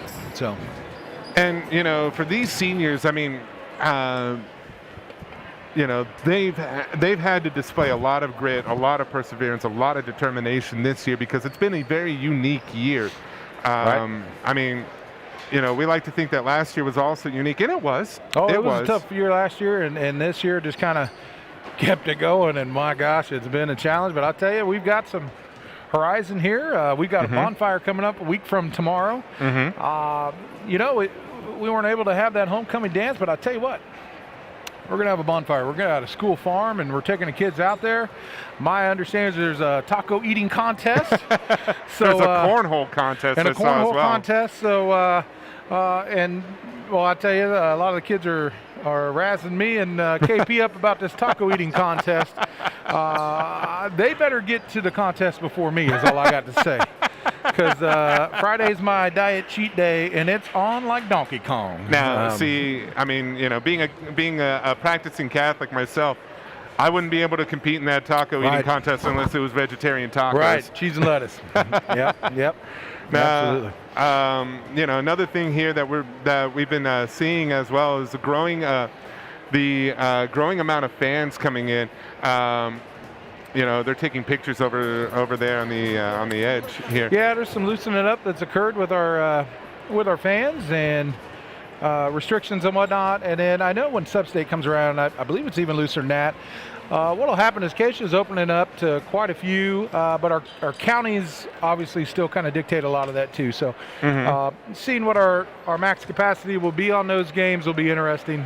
We look to the county to kind of give us guidance there. But on the other hand, we're happy to offer this right here, our live stream, and just continuing to try and get the message out to people that these kids are still living their lives and still doing their high school thing right here. And this is bringing it into every home. And we're proud to have that and proud to be able to serve in that capacity for our community. And you said that we have that horizon. We have, you know, that Keisha is opening up for Sub-State and, you know, presumably for State as well. I mean, the numbers have been trending downward. Last I saw, I didn't really pay attention today, but also vaccines, those have been coming out as well. I think statewide now they've opened it up for all teachers along the state. We've been lucky. We've got a lot of us have gotten our second dose today, so. Not really that sore on my arm right now. Yep. So, all right. So we've got the bonfire coming up next week. We've got the forensics team is going out not going out. It's all virtual, but they've got their tournament going on. So good luck to them. Hey, Honor Choir's coming up here too, I believe, right? Honor Choir. A couple kiddos that are going to be performing with that, and I think that might be coming out the same night as the bonfire. So we'll see if we can tune in on our phones and whatnot on that live stream activity there. See if we can catch those kiddos and celebrate with them. And then let's see, we've got. I mean, looking down the list. I mean, we've got. Well, I mean, like right now it says we've got spring break that's coming up, and that's going to be pretty big because, I mean, winter is very long in general, and looking forward to some warmer weather. Absolutely. I think it's an 80-degree swing from our lowest to our highest in a week's time. Welcome to Kansas. Holy moly. Coming in, so myself, I'm a Texas native, but I've been living in Kansas for most of my life. And I mean, like, I feel bad because, I've got, shout out to my family down in Houston, Dallas, and in Corpus Christi. But I mean, it just kind of makes me think it's like, okay, like I'm not that big of a cold weather person over here, but I do feel a little bit bad, but also I feel good that I know what to do if my door freezes closed. Right. Well, Miss Laurel Scott, our elementary principal, I don't know if you're aware of this. She's from Alaska. And so this kind of weather, she was telling me all kinds of fun stories about this snowy, cold, way below freezing weather. And it's summertime. I'm pretty sure she had just a regular old short sleeve shirt on today at our meeting. I'm like, are you kidding me? Holy moly! Tough lady right there. Tough gal. Oh yeah. The funny thing is that so my mom, she's from South America. She looked at the temperature, I think last night, and she's like, oh my goodness, it's going to be warm here in these next few days. And she's looking at 30, 40 degrees. Mm-hmm. Right. That's our sign of warm at this moment. Define warm, yeah. I hear you. If the snow begins to melt. Well, I'll tell you, our boys look like they're ready to go tonight. They're not messing around. Now they've got Smoky Valley, and I mean, right now the guys they're number 2 on the standing for our sub-state region. We got our makeup game tomorrow too in Pratt, so it's gonna be a busy 24 hours for these kiddos. But I tell you what, if we're gonna have a little bit of a challenge, this was a group to have it with. They can step up to it, so we're excited to see how we perform tonight, and we'll go get after it again tomorrow too. I got the confidence in these boys to do that, and I've seen them do it. So let's see what happens, right? Oh yeah. Well, let's see. We're going to take a break here in a moment, but I mean, this is our last basketball live stream, possibly. I mean, like, should things go well in these next 3 basketball games, we may have sub-state over here. That would be really nice. Yep. But do you have any shout-outs or anything? I think we've had you on the broadcast so many times, and never once have we ever asked you if you had any shout-outs. Well, number 1, obviously, it's senior night, so shout out to them. Thanks for your just continual perseverance and grit and determination. I would say that about our coaches too. Well, I tell you, they've been troopers this year. We've asked them to do things that have to comply with different rules and regulations, and they've made it work, and that's been exciting. Mr. Kirkpatrick's done a good job of putting a lot of our events on this year, and in our live stream crew as well. I appreciate their efforts, and our fans that have been coming. I tell you what, their spirit's still there. It's not missing there. They're here. They're live. They're actively supporting our kids, and we appreciate them coming and their patience when numbers were restricted even more than now. And we're thankful for who we got in the building tonight and all they do for us. And we thank you guys, the administration, for also, showing a lot of grit, determination. A lot of times, you hear the quote, lead by example, and I think you guys have been doing that very well over here. So, well, I'll tell you, watching our kids deal with it in the way they have, but being the age group they are, has definitely driven us to continue to push hard as well. So. All right, we're going to take a break, guys. It's senior night. We've got one more game left to go. Let's give way to the sights and sounds of Wildcat Gymnasium.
Tonight's game is brought to you by the following Booster Club sponsors: All Pro Plumbing, Farmers Cooperative, First National Bank of Hutchinson, Gambino's Pizza, King Solar, Kraft Electric, SRES, Wells Fencing Incorporated, Yoder Engineered Structures, and Yoder Meats.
sponsors, State Fitness Center, Nutrient Solutions, RCB Bank, Red Rock Auto Center, and Iron Bones Insurance Group.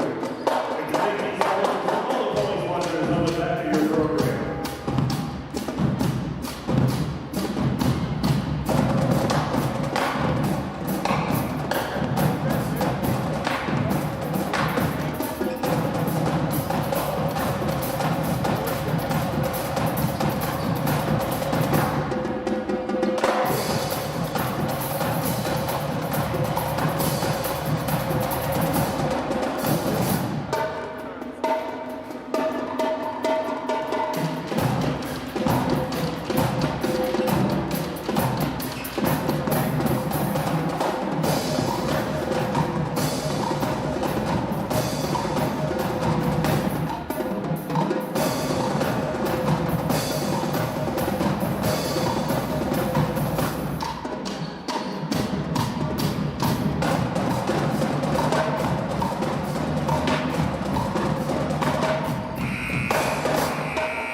Wildcat basketball on the Wildcat Network is brought to you by the following Booster Club sponsors: Haven Wellness Center, Iron Gates Insurance Group, Nutrient Ag Solutions, RCB Bank, and Red Rock Auto Center.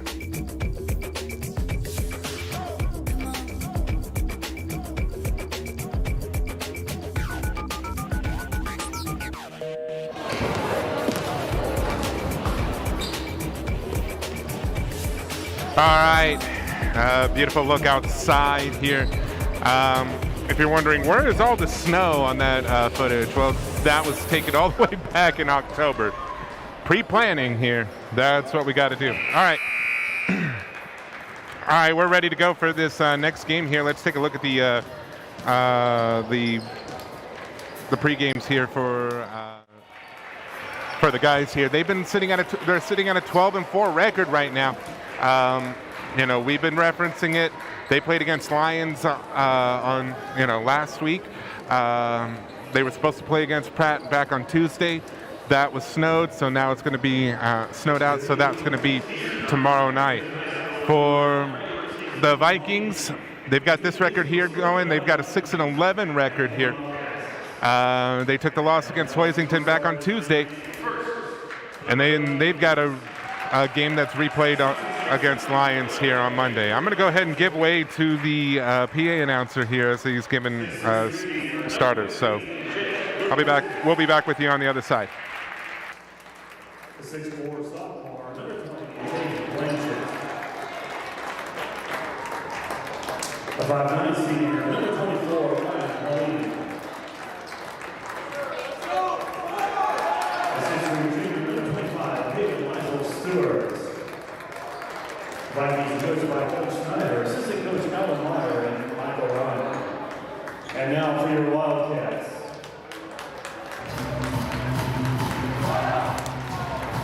The 6'1" senior, number 3, Skylar Singleton.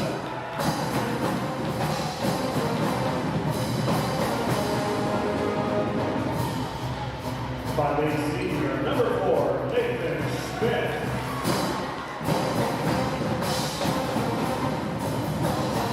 The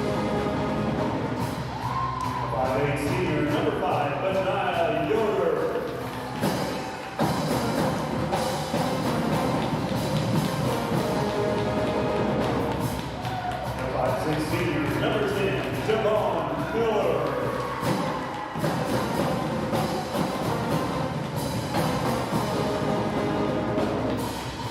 The 6th grade senior, number 55, Hunter Barlow.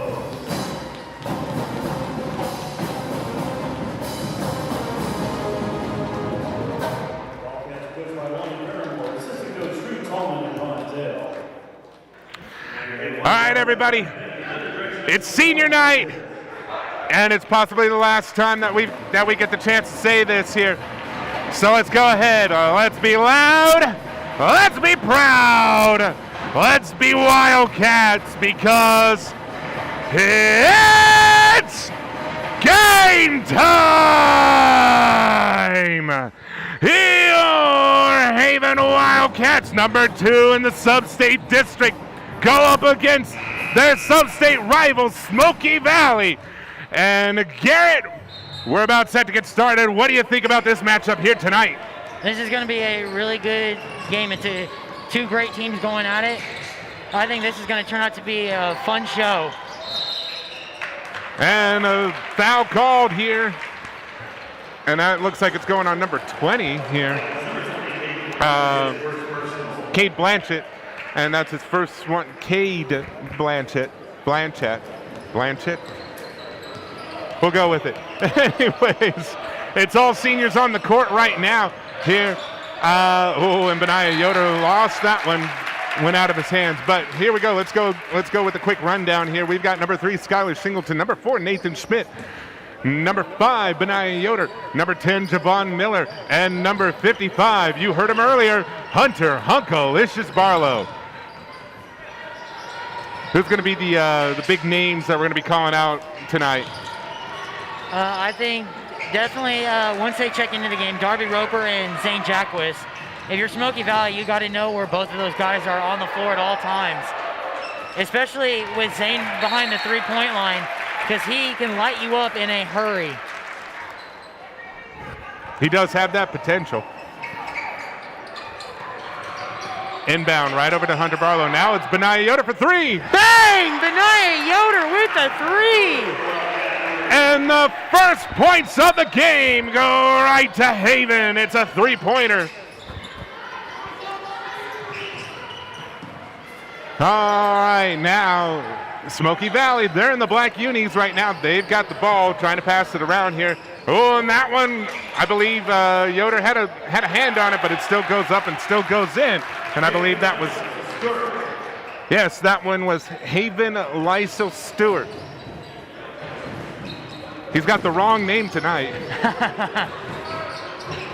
All right, Javon Miller has it. Now it's over to Nathan Schmidt. And that one is taken away here by the Vikings. They get across the line now. Now it's number 15 for the 3-pointer, and he misses on that attempt. Lysel Stewart misses, and a jump ball situation call.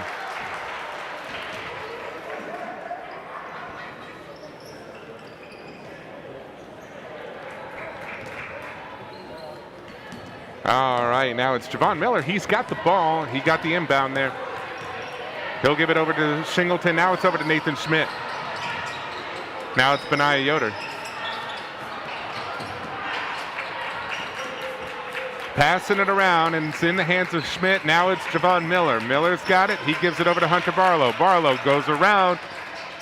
Oh, and almost gets the basket to go in, but it doesn't, so it'll still be a 1-point lead at the moment for the Wildcats.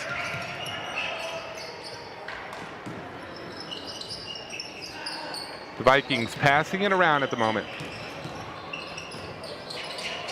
That is number 24, Ryan Helene, and now they're still passing it around.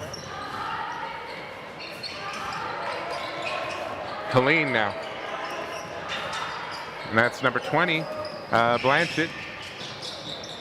Blanchett goes up, draws the foul.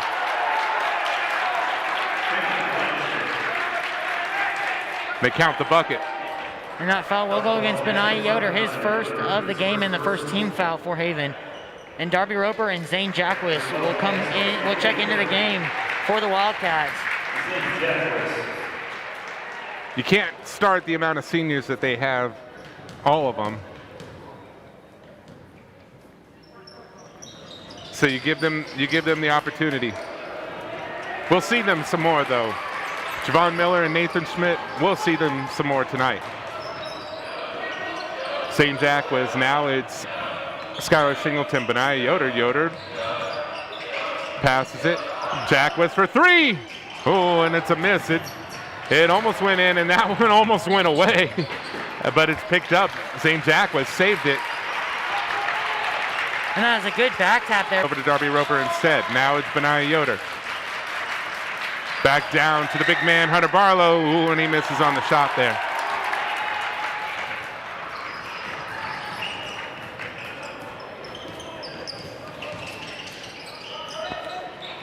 All right, the Vikings have it.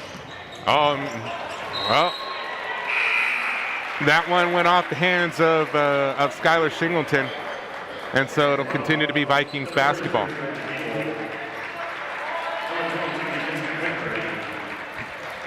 But we trade one big man for another now. Dalton Schrog has come into the game.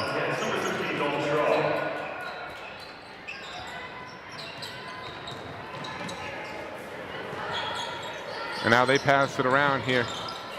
It's over to 24. Oh, and Benaiah Yoder stole it away. And Darby Roper was able to keep it from going out of bounds. Now it's Schrog, and that one falls in. The Wildcats will take the lead back here. It's 5-4. And that was a good hustle play there by Darby Roper to save that ball from going out of bounds, because it looked like it was going to be a turnover for Haven, but Darby was able to use his quick speed and get over to that ball and save it from going out of bounds. The Vikings, they currently have it. Helene, he passes it all the way over to number 23. I'm going to say that was Mason Pickering. That one falls in, and so we'll trade the lead back and forth, it looks like. Jack was now Benaiah Yoder. Now back over to Jack was. Now Skylar Singleton. Jack was. Singleton. Schrog now. Yoder for three. Bang! Benaiah Yoder from downtown. That's his second three tonight here, and Haven takes a 2-point lead at the moment.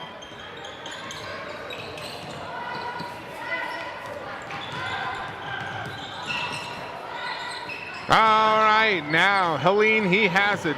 Gives it over to Pickering.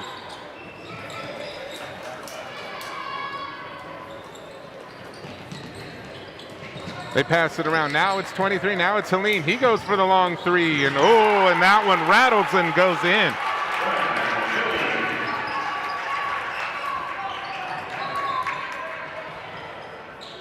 Looks like they're going to trade this one back and forth, right, Garrett? Now this lead is going back and forth so far. Oh, and what was that? Darby Roper just getting another highlight right there.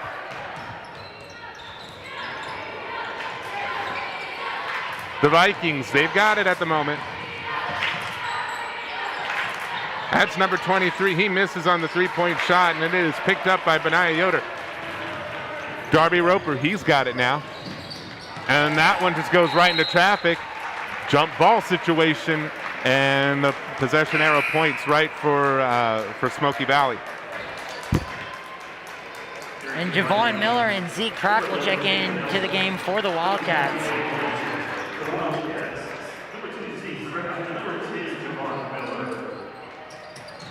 Oh, and Dalton Schrog almost stole that one away, but it is still kept by Helene.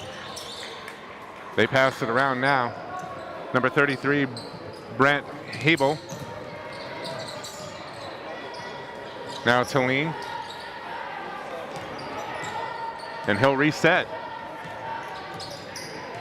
Less than a minute 15 left to go in this opening quarter here. And that one is a foul called on St. Jacques.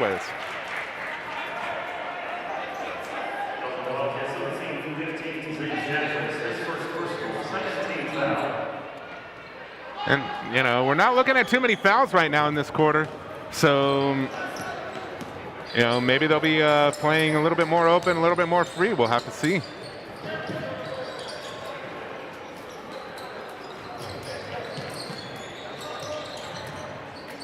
Going around and around right now here. Smoky Valley trying to see if they can be able to penetrate this defense here. For the Wildcats, pressuring pretty well. 35 seconds left to go in this first quarter. Helene passes it. They're going to have to think about a shot here soon. The Wildcats just keeping up the pressure at the moment, not letting them see any kind of daylight. 15 seconds left to go. This has been a long, and that's stolen away. The possession comes up with nothing. 7 seconds left to go. Darby Roper drives, gives it over to Javon Miller for three, misses on the shot, and that one is all that she wrote in this first quarter. Haven Wildcats will have the lead getting into this first break.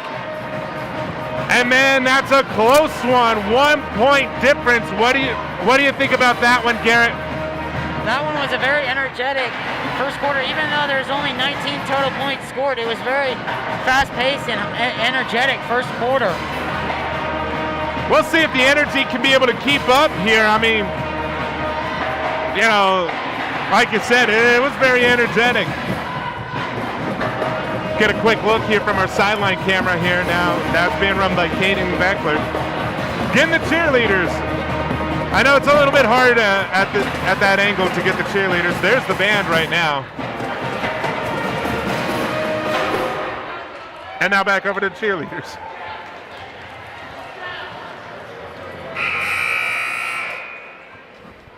We got one sideline camera, and we've been making the best of it. We've had some awesome shots over the year, over the entire school year. So, and some good comments on it too. So, you know, we're glad to have that, and we're glad to have the people to run it. So, all right. Second quarter now, just beginning right here.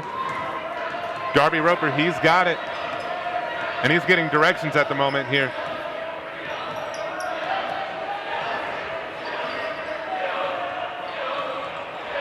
That's something that we haven't heard very often. Chance. St. Jacques, he picks it up here. He was under the basket, but they called him for traveling.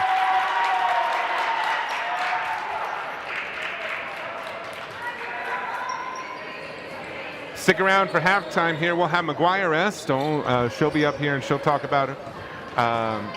You know, being a senior as well.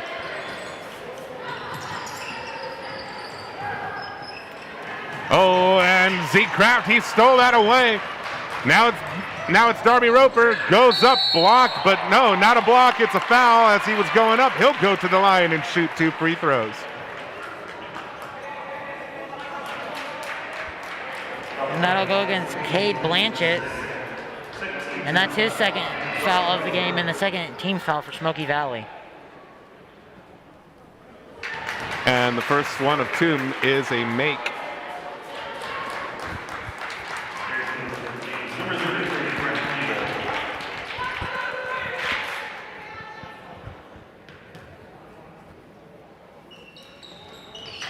And he goes 2 for 2 at the strike. All right, Smoky Valley has the ball here. Passing it around, and and the foul called there. And that foul will be on number 55, Hunter Barlow, his first and the third team foul for Haven.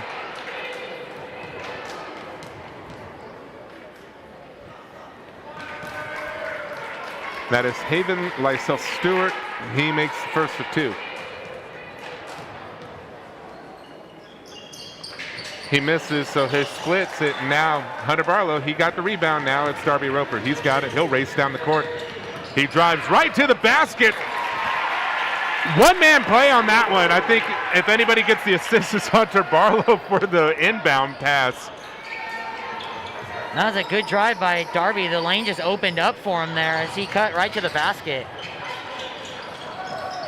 Oh, and that one goes up, rolls away. Zane Jackless had it, and a foul is called.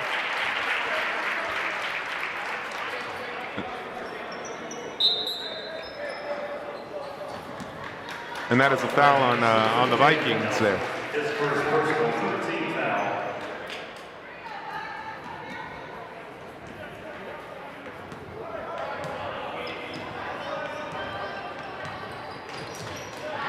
And I think that was Jalen Elseth.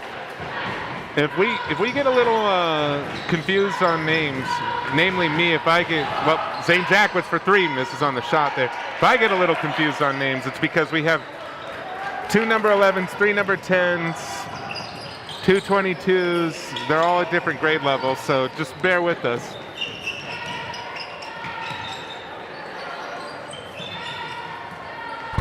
All right. Resetting here now. The Vikings, they have it, but the Wildcats have a 4-point lead at the moment. Passing it around. Myself Stewart misses on the shot, and it's Hunter Barlow who picked it up. Now, Darby Roper drives it, gives it over to Zane Jackless. He goes up, misses on the shot, but he collects the foul. He'll go to the line, and he'll shoot too. And that foul will go against number 33, Brant Hebel. And that's his first and the 4th team foul for Smoky Valley.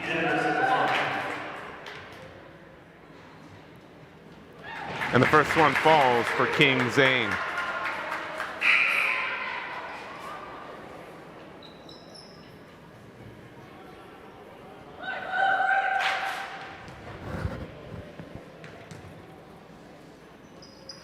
And he goes 2 for 2 at the line. And DJ Miller and Skylar Shingleton will check into the game for the Haven Wildcats. 16-10. 5:45 left to go in this half.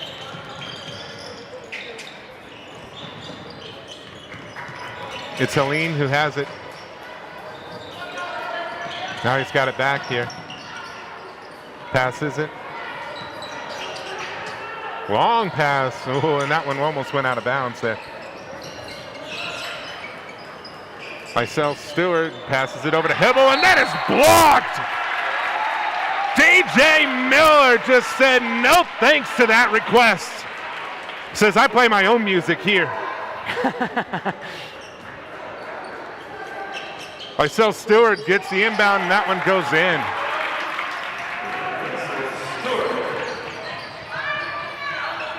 Darby Roper, now it's DJ Miller. Benaya Yoder now back over to Darby Roper. Skylar Singleton thought about the 3, passes it down. That one gets stolen away as it was in traffic here. Helene, he's got it. Now it's over to number 3, Lysel Alkier. Now Helene.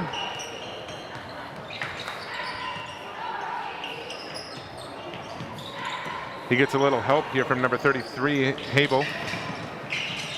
Myself Stewart goes up and goes in. He's a big guy. He's got that advantage here. And all of a sudden now, Smoky Valley, they've cut the deficit down to 2 points.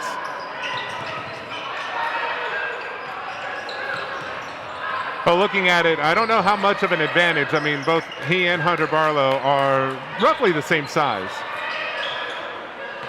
Or same height. Zane Jackless got it. Now it's over to Hunter Barlow. Misses on the shot. That one, and it's Benaya Yoder who saves it. Now, Darby Roper, and missed on the open basket there. And that's a tough one. Myself Stewart.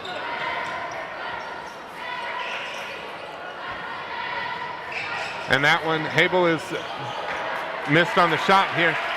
And now it's Darby Roper. He's got it. He'll run it across the court. Skylar Shingleton now. He's got it. Benaya Yoder. Now down to Darby Roper.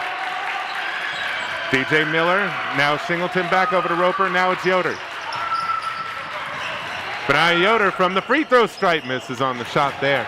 Couple of misses here, and they're starting to get into a bit of a drought at the moment here in Habel. He gets that one to fall in, and that will tie the ball game up, and a timeout is called.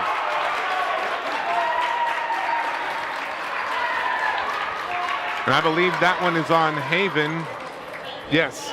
So, bit of a tough stretch there, wouldn't you say so, Garrett? Yeah, Haven's just allowing baskets right. They're just allowing Smoky Valley to get right to the basket for easy layups.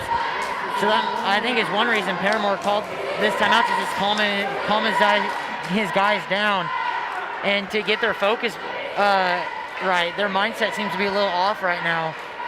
And they're also turning the ball over a little too much right now, so they got to work on the not turning the ball over right now.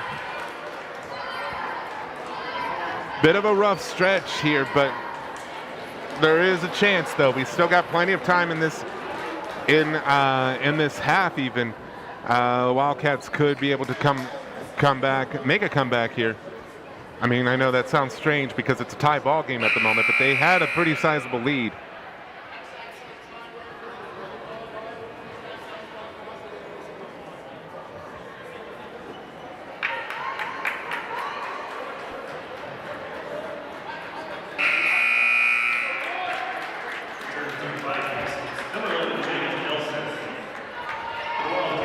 All right, they're getting out of the timeout now. And Darby Roper accepts the inbound pass. Gives it over to Skylar Shingleton. Shingleton now. He's got it, gives it back over to Roper. Roper drives in, gives it to Zane Jackwitz. Jackwitz, and he loses it, and it goes out of bounds. And that will be the Vikings basketball. One of those attempts there to get into traffic, and tightrope walking while in traffic. Really, really tough to do. Habel now. Oh, Skylar Singleton jumps up, kicks the ball, and he got called for it on that one.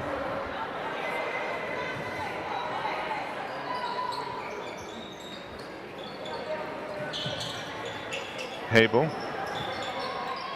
Now it's Sawyer, Lysel, Alkir, and now Habel, and now passing it around. Alkir. And a foul.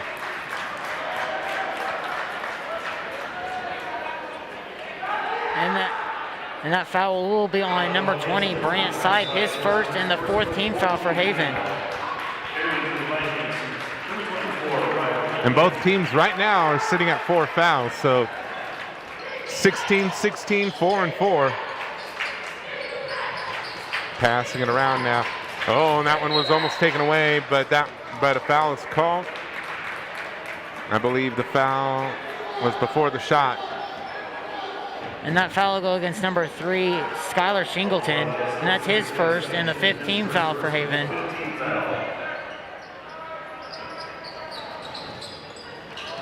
Quick three there, and oh man, and they're going to take the lead here by 3 points. 19-16 here.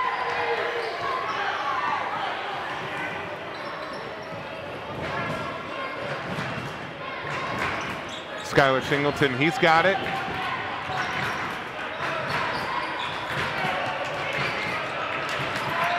Benaiah Yoder, he's able to, or not Benaiah Yoder, Darby Roper, he's able to keep it. Benaiah Yoder's not even on the floor. What am I doing?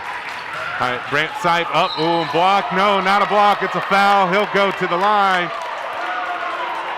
Brant Sipe, he'll draw the fouls for you, and he'll go to the line. And that foul was on number 25, Lysel Stewart, and that's his first and the 5th team foul for Smoky Valley.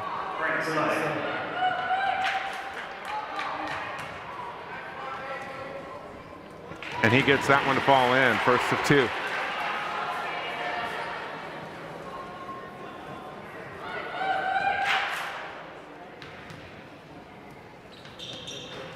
Miss on the shot, and the Vikings will have it. They've got a 2-point advantage here at the moment, 19-17.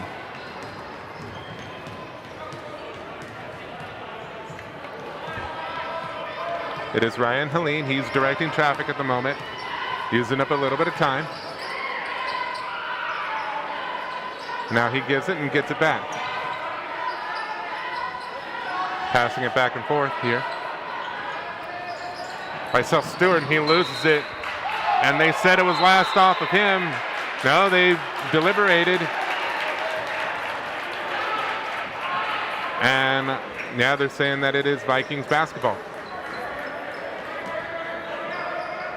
Myself Stewart here had it. Oh, and Brant Sipe just took that one away.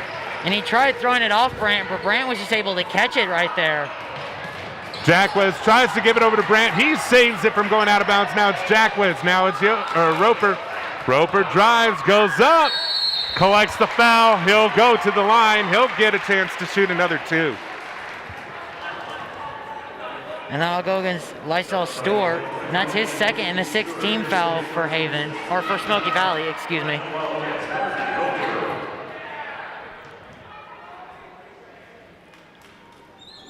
And the first one will fall in.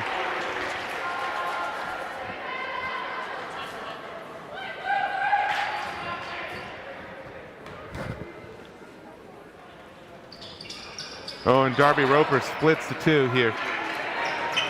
Less than a minute left to go in this half. Remember to stick around at halftime here. We've got McGuire Estel. She'll be doing a quick interview with us. And Helene misses on the shot. That one gets bounced around here. Lysel Stewart picks it up. And the Vikings will retain possession here. 1 point ball game between the two teams. Helene drives, passes it over to number 11, Elseth, and timeout is called here with 30 seconds left to go. Also, stick around at the end of the night. We'll have a salute to everybody who's worked on these live streams throughout the entire school year. One big thank you here. All right, so Smoky Valley called the timeout, but if you're Haven, what are you using this timeout for? Just to calm the nerves and just to get their focus back on track. And they Paramore's probably telling his guys to get a defensive stop here at the end of the first half, and hopefully get a steal, so then you can possibly get some points and take the lead at the end of the first half here.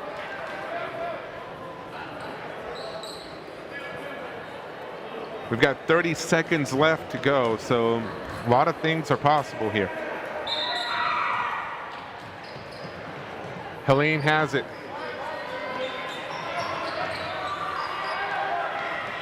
He thought about the drive and goes back. Oh, and that one's kicked away by Zane Jacquez. So the Vikings will retain possession at the moment. Jump ball will not help out Haven either. The possession arrow is pointing towards the Vikings in the Vikings' favor. Helene has it. He drives around a couple defenders here. Haven right now just pressuring on the perimeter here. Helene goes for the three, misses on the shot. That's all she wrote for this half. It's 1 point that separates these two teams here, 19-18. Garrett, what are your thoughts on that half? Both teams struggled offensively there in the first half a little bit. Haven, it was kind of hard for Haven to find their rhythm, and they didn't shoot too well. At the beginning they did, but then they started to cool off there towards the end of the first half, and so hopefully Paramore can talk to them and calm the nerves down, and they can come firing out at halftime, or after halftime. All right, guys, we're gonna give way here for the band, and then we'll have McGuire Estel come up here, and yeah, we'll have that ready for you guys. So we'll join you here in just a few moments. I'll go get her. She's sitting right over there.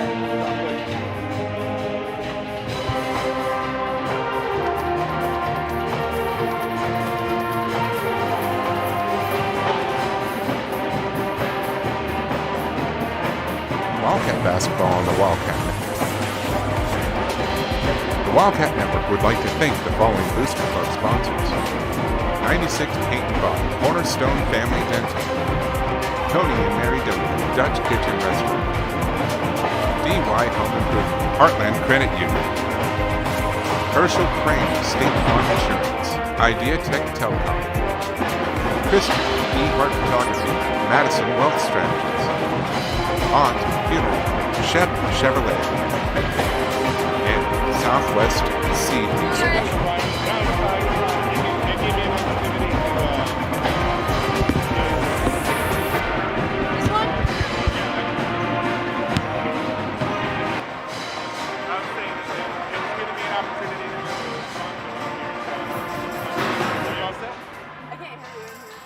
On headphones, it's just a microphone. Here's the headphones.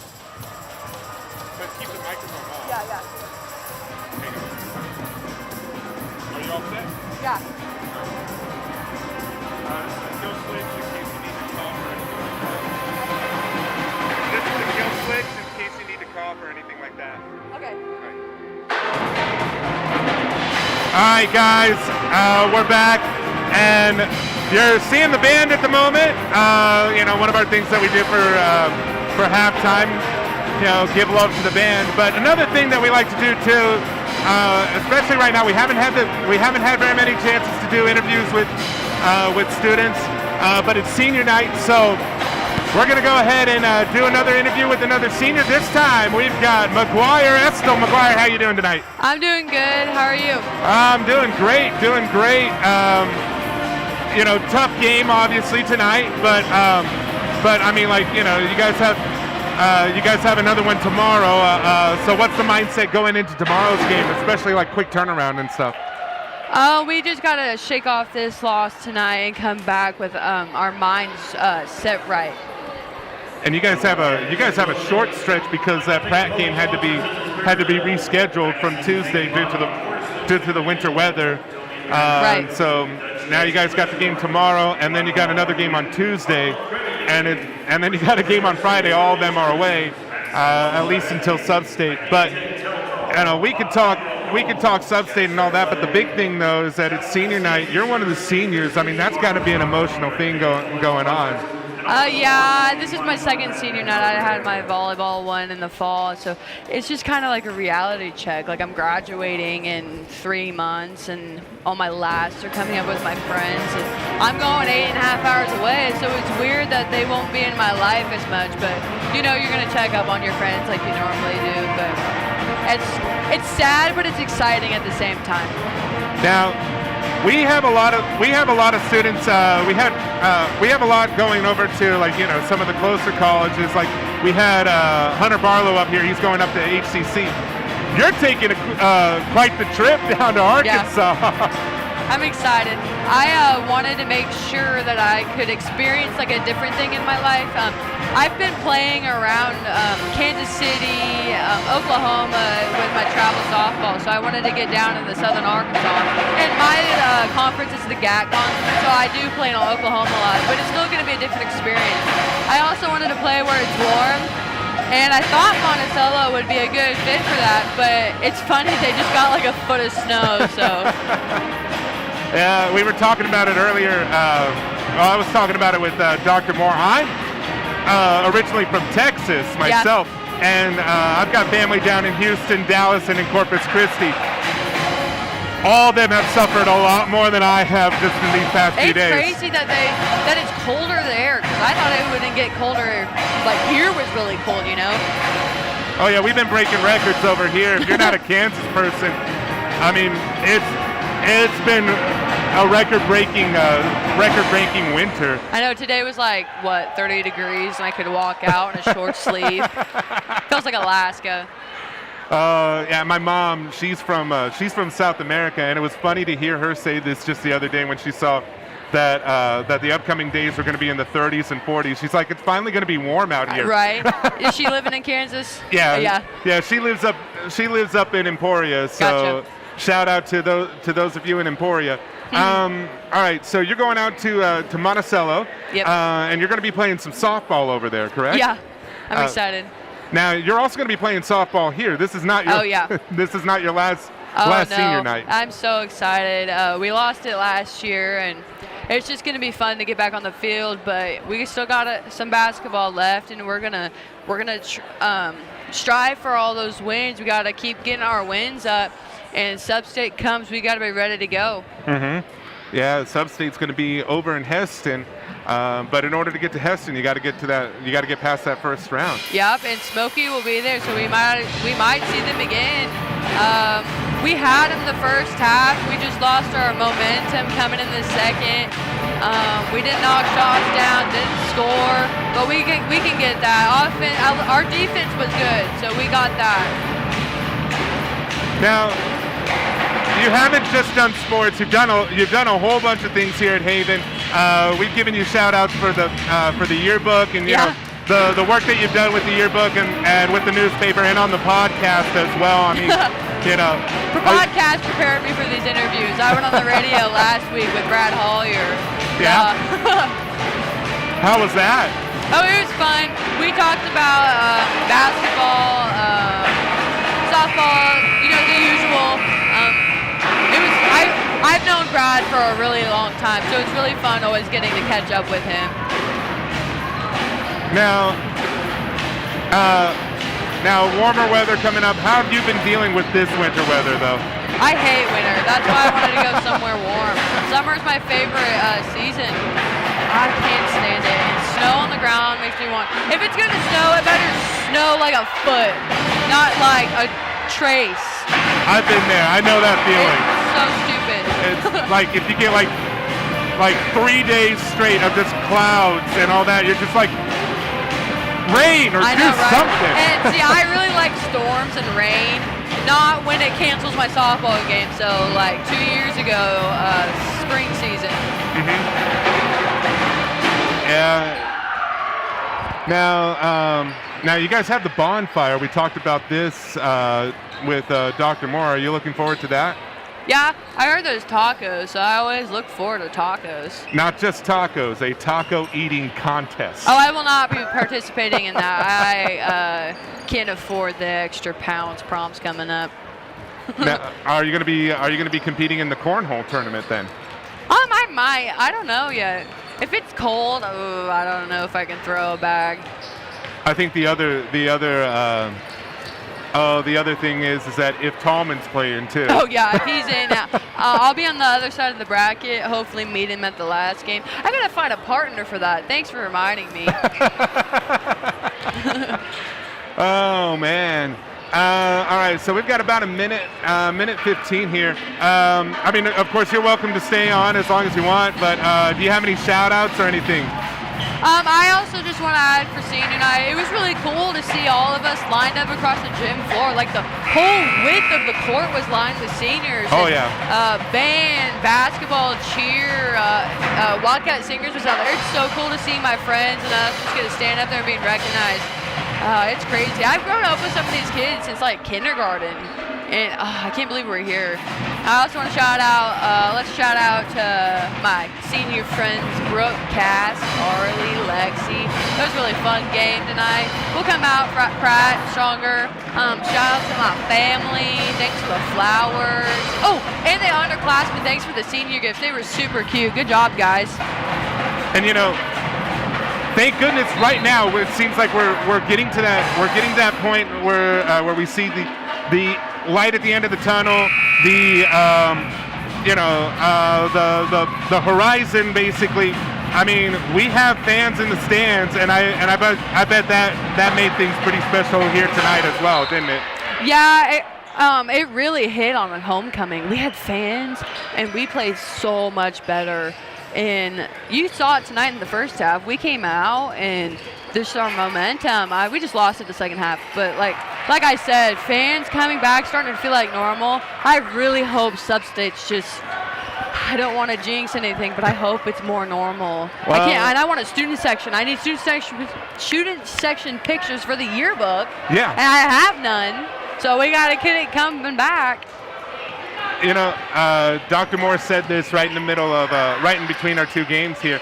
I believe Keisha is actually going to be relaxing some of the rules when it comes to restrictions on people coming in for sub-state I and hope for state. so. And if people just wear their masks and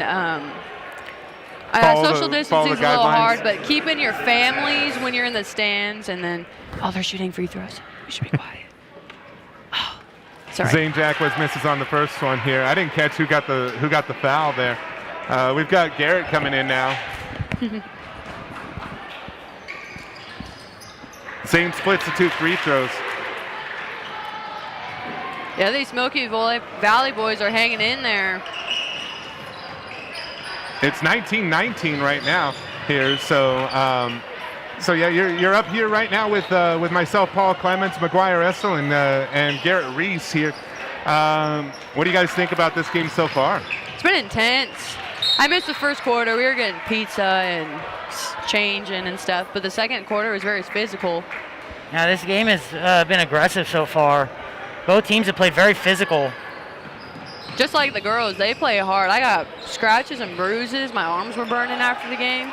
It's like a football game down there. I'm still stuck on the fact that you guys got pizza. I've been up here with Girl Scout cookies. Yeah, Gambino. Oh, shout out to Gambinos. They donated some pizza for us and the boys tonight. Super nice of them. Also, I want to shout out to Callie Bronner for all the den drinks on game days. Those make my day. Thanks, girl. And that's a foul there here, and a foul on Haven. Yeah. Oh man, speaking about the den, like one of the things that I've always enjoyed about the den was their hybrid drink. Oh yeah, my favorite was the Tropic Coal. I think that was last year. Maybe it was for first semester. I don't remember. The Tropic Coal? Yeah, Cole Long came up with it. There's a bucket for Smoky Valley right there. 21-19, Skylar Shingleton. He's got it right now at Zane Jackwes. And you guys split the crowns just a couple days ago. Congratulations on that, Miss Homecoming Queen. Thanks. Bang! Benoni Yoder for 3! Yeah. And they take the lead once again here. Sorry, I stepped on you there. Oh, no, you're fine. That was really fun. I was up with Brooke and Maddie. My partner, Zane, he won too. That was really a fun experience. I can't believe I'm a senior. It's crazy. I remember watching my freshman year, all those seniors up there, and then, I don't know. Dang it. Foul called there. Yeah, I'll tell you, it's weird though, because next year you're right back on the bottom rung of that ladder. I know. I'm a freshman again. I gotta earn a spot so I can play some softball. I want to pitch, and I'll be there pit to pitch and play corners. So I gotta earn a spot. I gotta work hard this summer, getting college shape. That's a different kind of shape, and lift and get strong.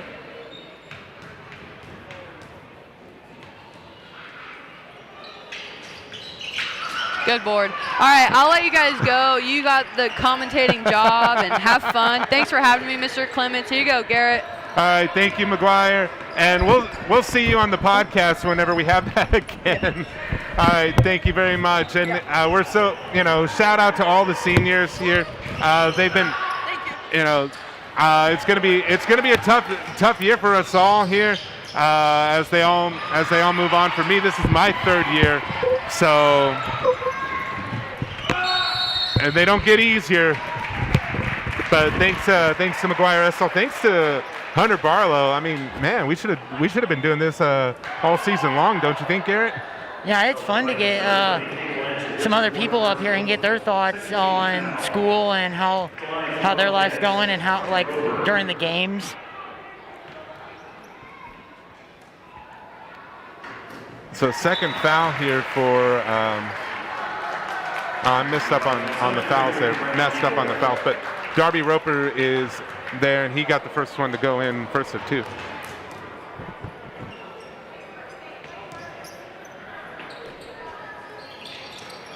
He goes 2 for 2 at the strike. Maybe for sub-state, if the guys host a sub-state game, we should get another one of the senior basketball girls up here. I like that idea. Let me get that in with the director here. Yeah, he says that's good too.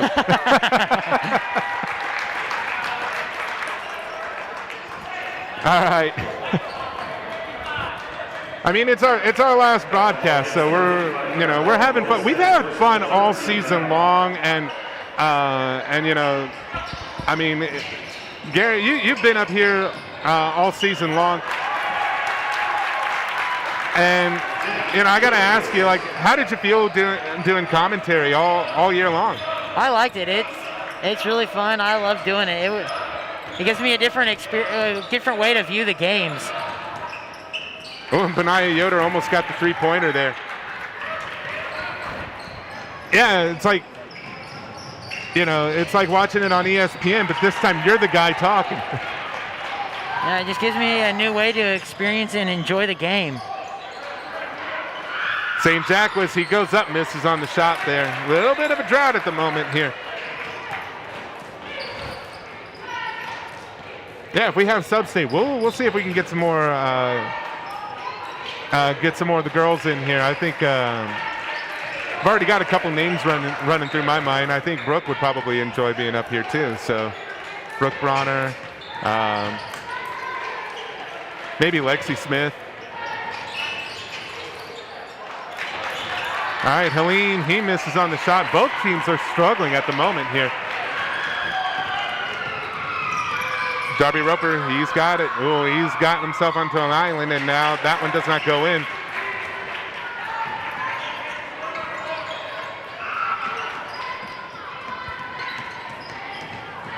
Both teams right now seem to go into a drought offensively. Neither team can find the bottom of the basket. But when one of them does, there may be a chance that they don't miss for a little bit. Oh, and that one goes out of bounds. They say last touch by the Wildcats, though, so it'll continue to be Vikings basketball. Dalton Strog and Zeke Kraft will check into the game for the Wildcats. And number 3, Lucas Apple, will check into the game for the Vikings. And that one goes in here for the Vikings, and that's Hebel who gets that one to go in, and they're back to trading points here, trading the lead.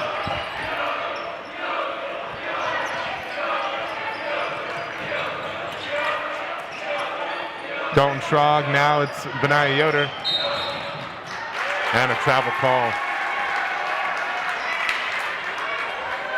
Well, Garrett, I've been asking everybody that's been sitting to the right of me all night long here, if they have any shout-outs. I'm going to ask you, do you have any shout-outs? Shout out to my family up in Kansas City. They've watched a few of them, and they've said they've really enjoyed it, so shout out to them. Shout out to all the fans who came out tonight to support the teams, and especially the seniors. Shout out to the seniors for 4 years of hard work during practice and during school. It's gonna be tough without them next year. It will. We're gonna have to see who's gonna step up in those leadership positions. Dalton Strog will commit the foul there. That'll be the 4th one for the Wildcats here. There we go. Now it's up to date. And Hebel will miss the first one.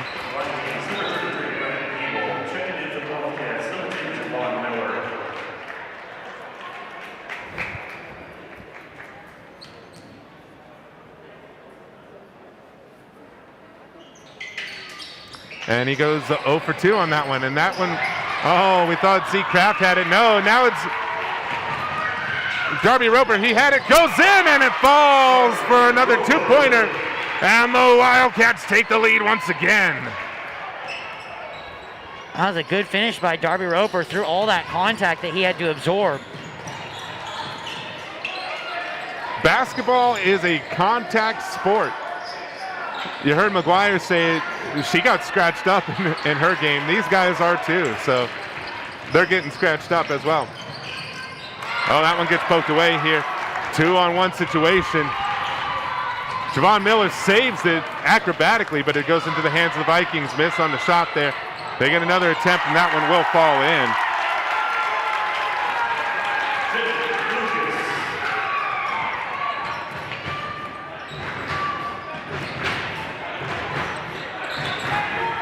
And the stands are shaking now. Kick ball, that one, yeah, it was a kick ball. So it'll continue to be Havens basketball.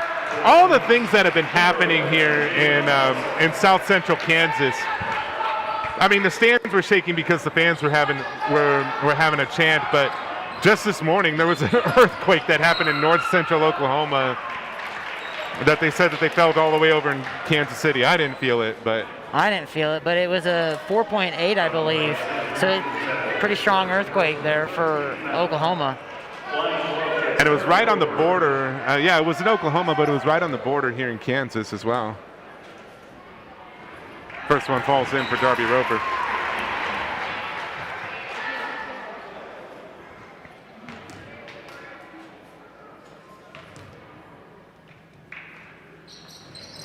And a miss, so 27-27, tie ball game. Yeah, crazy weather we're having. Snow, ice, freezing cold temperatures, and an earthquake. Dalton Straw goes up, beautiful layup, and that one falls in. And those long legs helped him because he didn't dribble from the three-point line to the basket. He was able to just take 2 steps there, and he was all the way to the basket from the three-point line. Still wish he would have dunked on that one. I know he can. If he would have been able to gather himself more, he probably would have.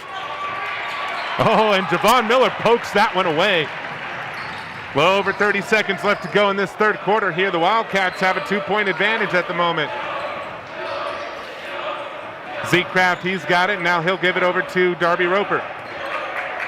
Now it's Nathan Schmidt. Now it's back over to Roper, and he's going to hold on to it. Take up some time. See if they can get the last shot and the last points of this quarter.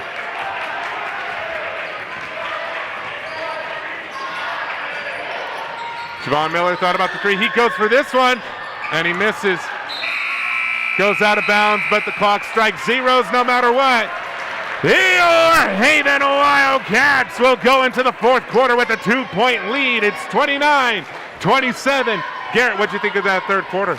Another very energetic and high-paced quarter. Both teams are flying up and down the court. Guys are with their hands on their knees right now. They're exhausted right now, but they can't get up. They can't give up. They just got to have that mental toughness to say, no, I'm not tired. I've got to finish this game for my team. Grit, determination, and like you said, that mental toughness. That's what it's gonna take here. All right, we're gonna give a moment here to the band. Let loose on the horns and drums.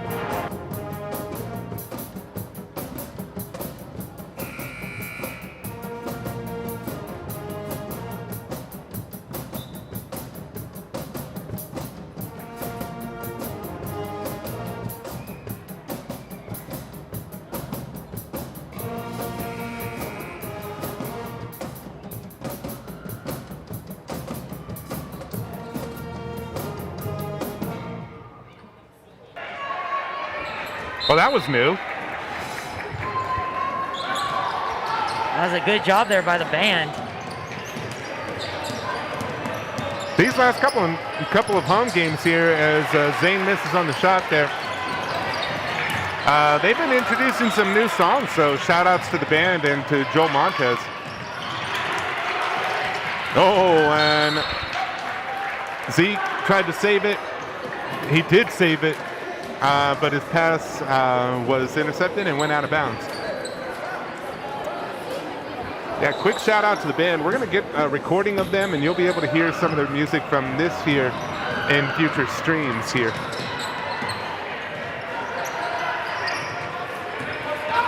All right, Javon Miller passes it over to Zane Jackwes. Jackwes in traffic goes up but misses and commits the foul.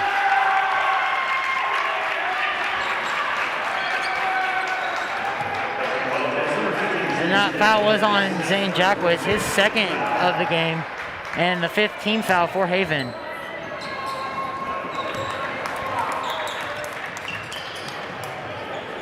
Still 29-27 here. Helene, now he passes it over to number 15, Lucas. Now it's back to Helene, now it's over to Lucas. Passing it around. Now it's number 11. He goes for the jumper, misses on the shot. It is picked up by Lysel Stewart. He almost lost it there. Oh, and he almost got that one to make up for it. Jump ball because Zane Jackwes had it. But the possession arrow points in the Vikings' favor, so it'll continue to be Vikings basketball.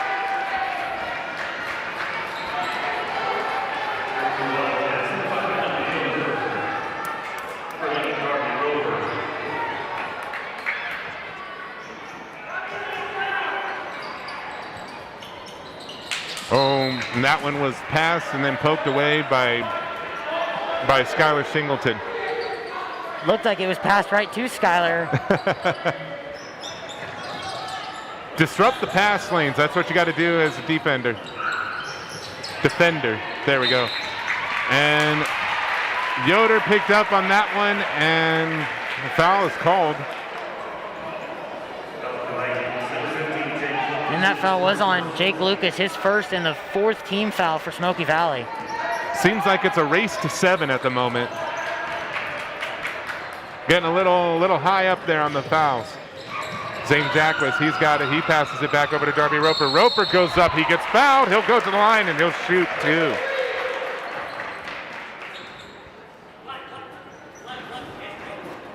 And that foul was on number 11, Jalen Elseth, his second and the fifth team foul for Smoky Valley.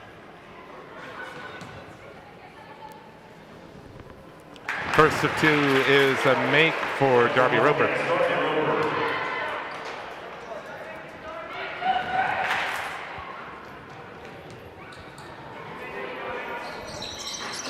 And he splits them, but the Wildcats right now have a 3-point lead.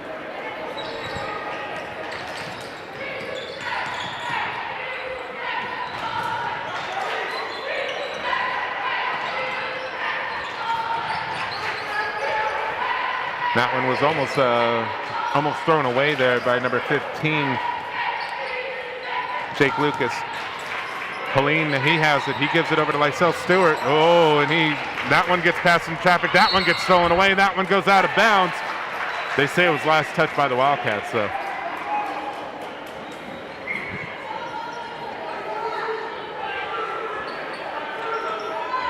A lot of stops in this quarter here. Helene, he'll pass it out now. They pass it around, and oh, that's just plucked away by Schrag, but he immediately gets called for the turnover, and I don't think people here in Haven like that call. I don't know if I agree with that. Dalton didn't even move his feet. It didn't even look like he moved his foot. I don't know if I agree with that. Well, the Vikings will have it regardless, though.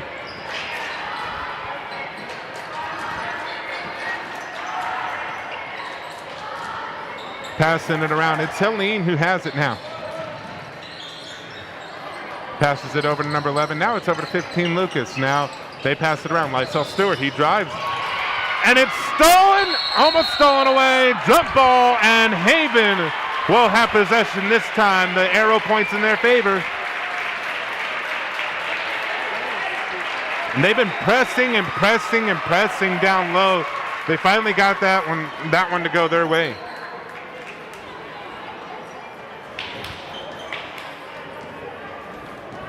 Darby Roper, he accepts the inbound pass from Benaiah Yoder.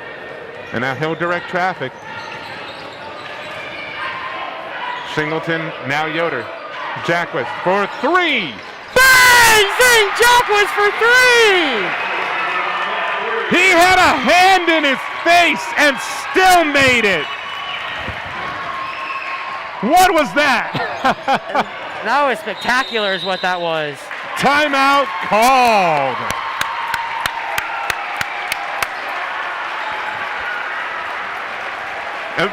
Just because we don't have the student section here, I'm just going to go ahead and start it right here. Ole, ole, ole, ole, ole, ole. You got to give props. Man, that was massive and that was spectacular.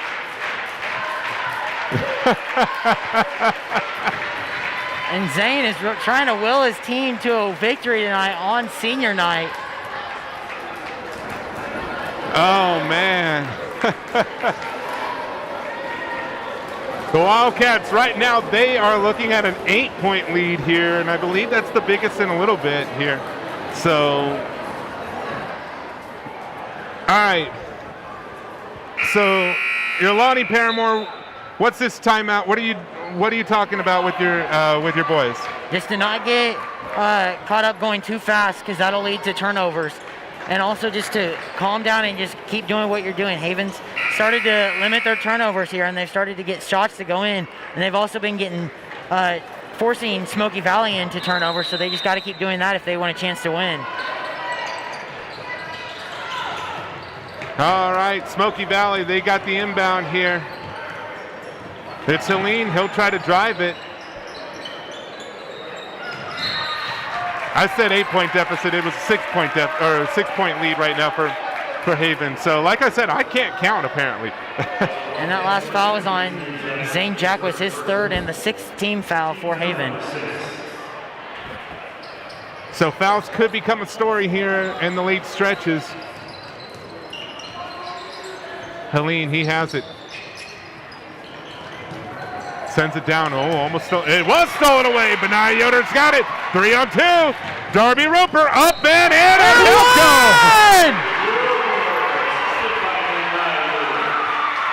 And a spectacular pass by Benai Yoder to find Darby Roper for the and-one opportunity. And the fans, what we've got in here, they've been going crazy on those last 2 buckets. And there you go, 3 points the old-fashioned way. And this is the loudest this gym's been in a long time. And don't look now, but Haven right now has a 9-point lead.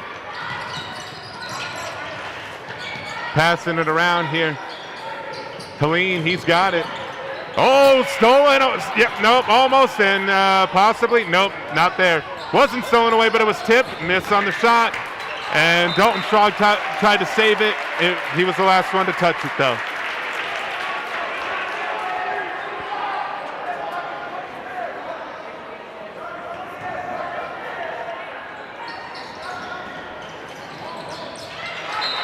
Oh, and they tried to save it there, but again, it went out of bounds. So Smoky Valley will continue to have the ball.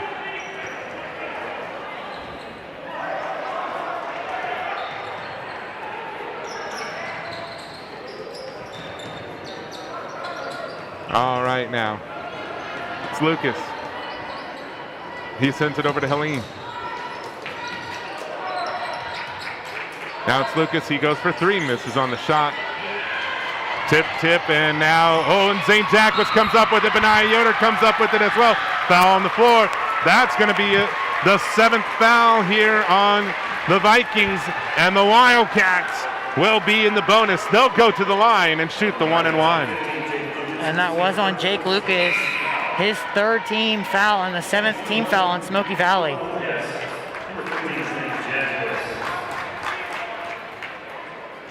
And it's Zane Jackwes who will take the shots.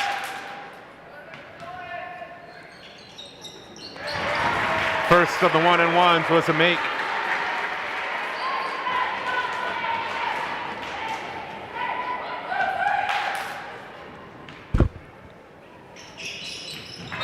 And Zane Jackwes goes 2 for 2 on the 1-and-1. And there was a foul after the made free throw. It looked like it will be on Dalton Strog. So that is the 7th team foul for Smoky Valley. So they'll do the 1-and-1 here.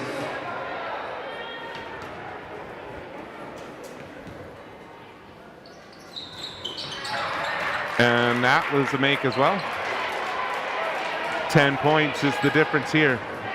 This next one could bring it back down to the single digits.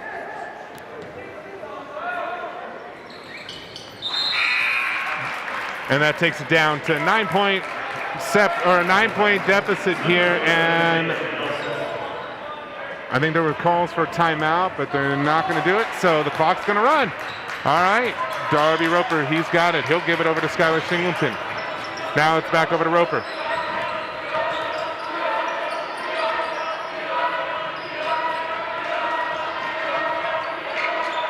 Passing around, Zane Jacquez misses on the shot there for 3.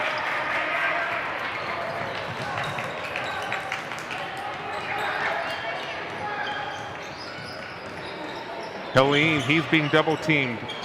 He gives it over to number 33. He goes up for 3, misses on the shot, and it is picked up by Jacquez. 33 being able.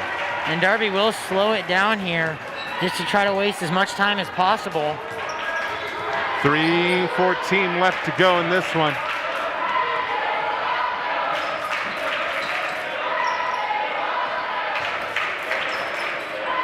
It's getting loud in here. Starting to.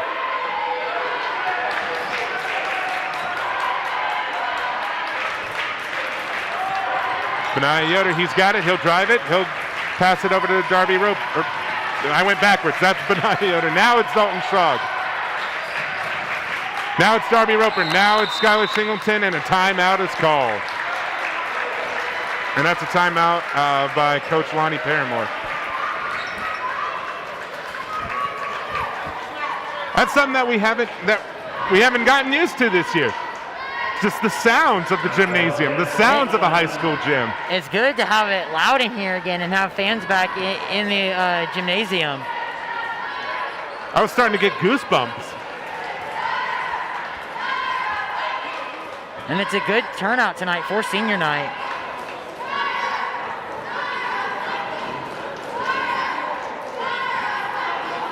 All right, so we've got our cameraman down on the sideline here. He's got the shout out to Caden Beckler. He's got the Smoky Valley high school cheerleaders there. Yeah, I mean, throughout this year we've seen some pretty good cheer performances, not just from our girls, but from some of the other ones. Ones that I can remember here. Halstead, they always had one that would just run out and do backflips throughout the length of the gym. So shout outs to the cheer squads all over the state, especially to our girls here. Now our cheerleaders put in a lot of hard work to prepare for games and to just be able to cheer loud, and I want to thank them for that. Especially at a time where fans have not been able to come into as many games. It's really nice to have that atmosphere, and they've been doing a wonderful job of it. Zane Jacquez just runs around 5 people. Now, the Wildcats still have the ball. Darby Roper, I keep changing their names here. Now it's Benaiah Yoder who has it. All right, now it's Zane Jacquez. Jacquez, he's gonna. Oh, he's caught in a pickle, but now he gives it over to Benaiah. Yoder drives. Now it's back over to Jacquez. He's pressured. Less than 2 minutes left. Skylar Singleton gets 2 to fall in. And the Wildcats right now on a roll. And they've got all the momentum right now. And momentum's going to be key because they face Pratt tomorrow. And this win could seriously help them go into the Pratt game tomorrow with a good win and some momentum. Miss on the shot there. That one goes out of bounds here. Last touch by the Vikings.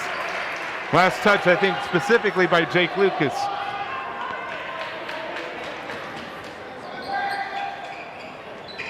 And now the Vikings there in full court pressure mode here. And Darby Roper outraces 3 defenders. That's just how quick Darby is. He's able to split 3 defenders there. I said it earlier, he and Nathan have been the human highlight machine. The entire team has, but Schrog, and that one goes against him. And that will be an offensive foul on Dalton Schrog. And that's his third and the 8th team foul for Haven.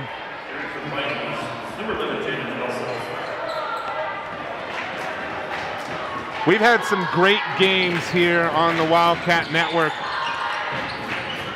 Some history-making ones. A lot of highlights. Please stay tuned for the shout-out for everybody who's helped out. As we only have 36 seconds left to go on the clock here. That one does fall in. It's a three-pointer, and Smoky Valley will take the timeout. I think one of my biggest memories out of all the streams that we've had with football, volleyball, and basketball was the Beloit game where Darby Roper ran it for what seemed like a half a mile. Oh yeah, the for Beloit the game. That touchdown. was, even though Haven lost, it was still a really hard fought, and it was a great game by both teams. And that play by Darby, I think it was a 72-yard touchdown run, but he ran more, probably like 150 yards on that play. He probably broke like 7 or 8 tackles on that play, and outran the entire Beloit team. And that's got to be one of the greatest plays from this past season from the Wildcats. Oh yeah, and we've had some big ones over here. I mean, you know, the 28-point game with Reese Roper. Zane Jack was just being everywhere on the court. You know, a lot of good memories. A lot of them caught right here on the cameras right here on the Wildcat Network. Any big memories that jump out to you, Garrett? Definitely Reese's 28-point game in the, I believe it was in the Wildcat Classic. So shout out to Reese for that outstanding game. And then the seniors tonight, they've played their hearts out. They've willed their team to an 8-point lead right now, and it looks like they might get away here with the win. 30 seconds here. Well, less than 30 seconds. Zane Jack was, and he gets that one tipped away here. The Vikings, they need points and points quick here. That one wasn't going to happen though. Oh, and the foul is called, and the fans are not happy.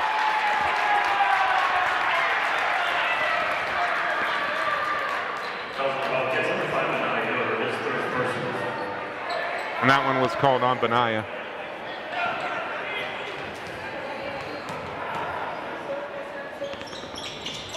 That's a miss though. Lysel Stewart almost had control of it. The Wildcats almost had control of it. Lysel Stewart will go up and get that one to go in, and another timeout is called here. Yeah, I want to make things pretty clear. Game's not over. I mean, like, you know, it's only a 6-point difference between the two teams, but 10 seconds can last a long time. But you know, we're taking a moment here because, you know, it's been a big year, and you know, live streaming has been a huge part of this. So yeah, that's why we took the moment here. Remember, once again, you know, stick around for that, especially if you've been helping out with our streams all year long. You know, I'd love to have you guys see this. Thank you.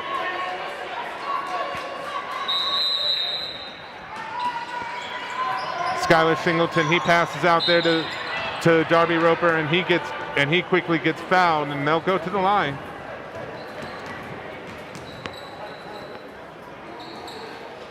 And that foul was on Lucas Apel. And that's his second.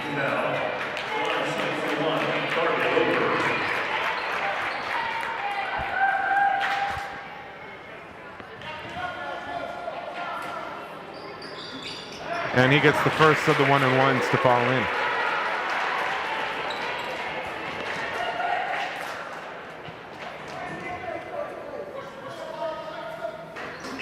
And he splits the 1-and-1. And it looks like Haven will escape here with the win. The three-pointer was a miss. The clock is now down. And that's all she wrote. Your Haven Wildcats will take the victory, 41-34 on tonight. Senior night, we had a split. Garrett, we split the two games. The girls lost, the guys won. What are your thoughts? The girls played a good, tough game tonight, even though they did come up short. And the guys, they struggled in the first half, but then they got it together after halftime. And they came out fighting in the second half and were able to escape with the win. Quick look at the band one last time here. And, you know, it's been a great journey. We're glad that we've had you guys come along on this journey with us through thick, through thin, through the highest of highs and some lows. We started off this entire live streaming campaign with senior night. Well, we tried to with senior night against Larned for the first game. Had a bit of technical difficulties. We made it all the way through to senior night here tonight. Guys, as they're filing out, you know, when will the next game be? Signs are pointing to Sub-State here in a couple of weeks, but you know, we still don't know fully just yet. All right, so you know, Garrett, any last thoughts before we go? Before we say, you know, we call it a night? Just, it's been fun this year, getting able to come back and help the guys this year manage, even though I've been at HGC, and it's been fun to get to come up here and call these games. It's been fun, so thank you for having me. Oh, thank you for being up here. I mean, you know, last year I did this all, you know, like I did the commentary up here by myself, and it felt like I was talking to myself. It was great to have you up here, Garrett. Can't wait. I really want us to have Sub-State, so that way you're back up here again. Because man, having a second person makes a ton of difference. I also want to go ahead and give these guys that have been running these cameras and all that, and want to give them the extra opportunity to do so as well. I know some of them have been having a lot of fun with this. And that's great because they've been doing an awesome job. So, all right. So yeah, guys. Everybody's been doing shout outs. I'd like to give my own shout outs. Shout outs to the Clements family, to the Correa family. Shout outs to our seniors, to our basketball players. You know, the guys, the girls, the volleyball players from earlier this year, the football players, and then I've got one last shout out to give to everybody here who has worked on the stream. So before I start playing that, guys, thank you very much for joining us here all season long, right here on the Wildcat Network. We'll see you again. Keep an eye on the bulletin and on Facebook. So here we go.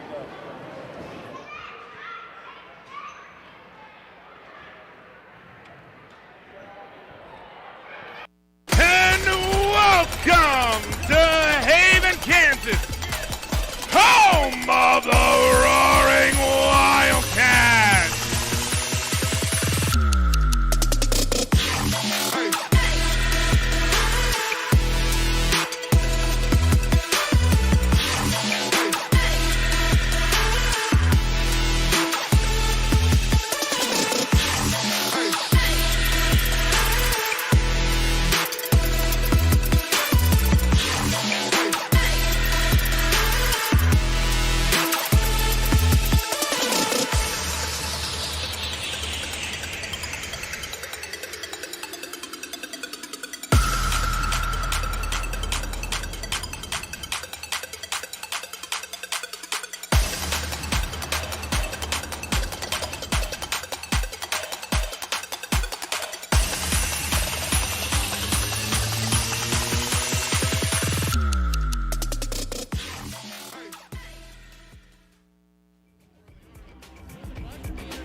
This is a recording.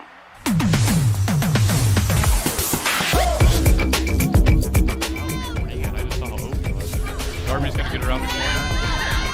Oh my God. Is she gonna go find the end zone for that? He got away from the tackle. Is he gonna go find the end zone? He's gonna find the end zone! Touchdown! Touchdown! Oh my goodness! Oh my goodness! Darby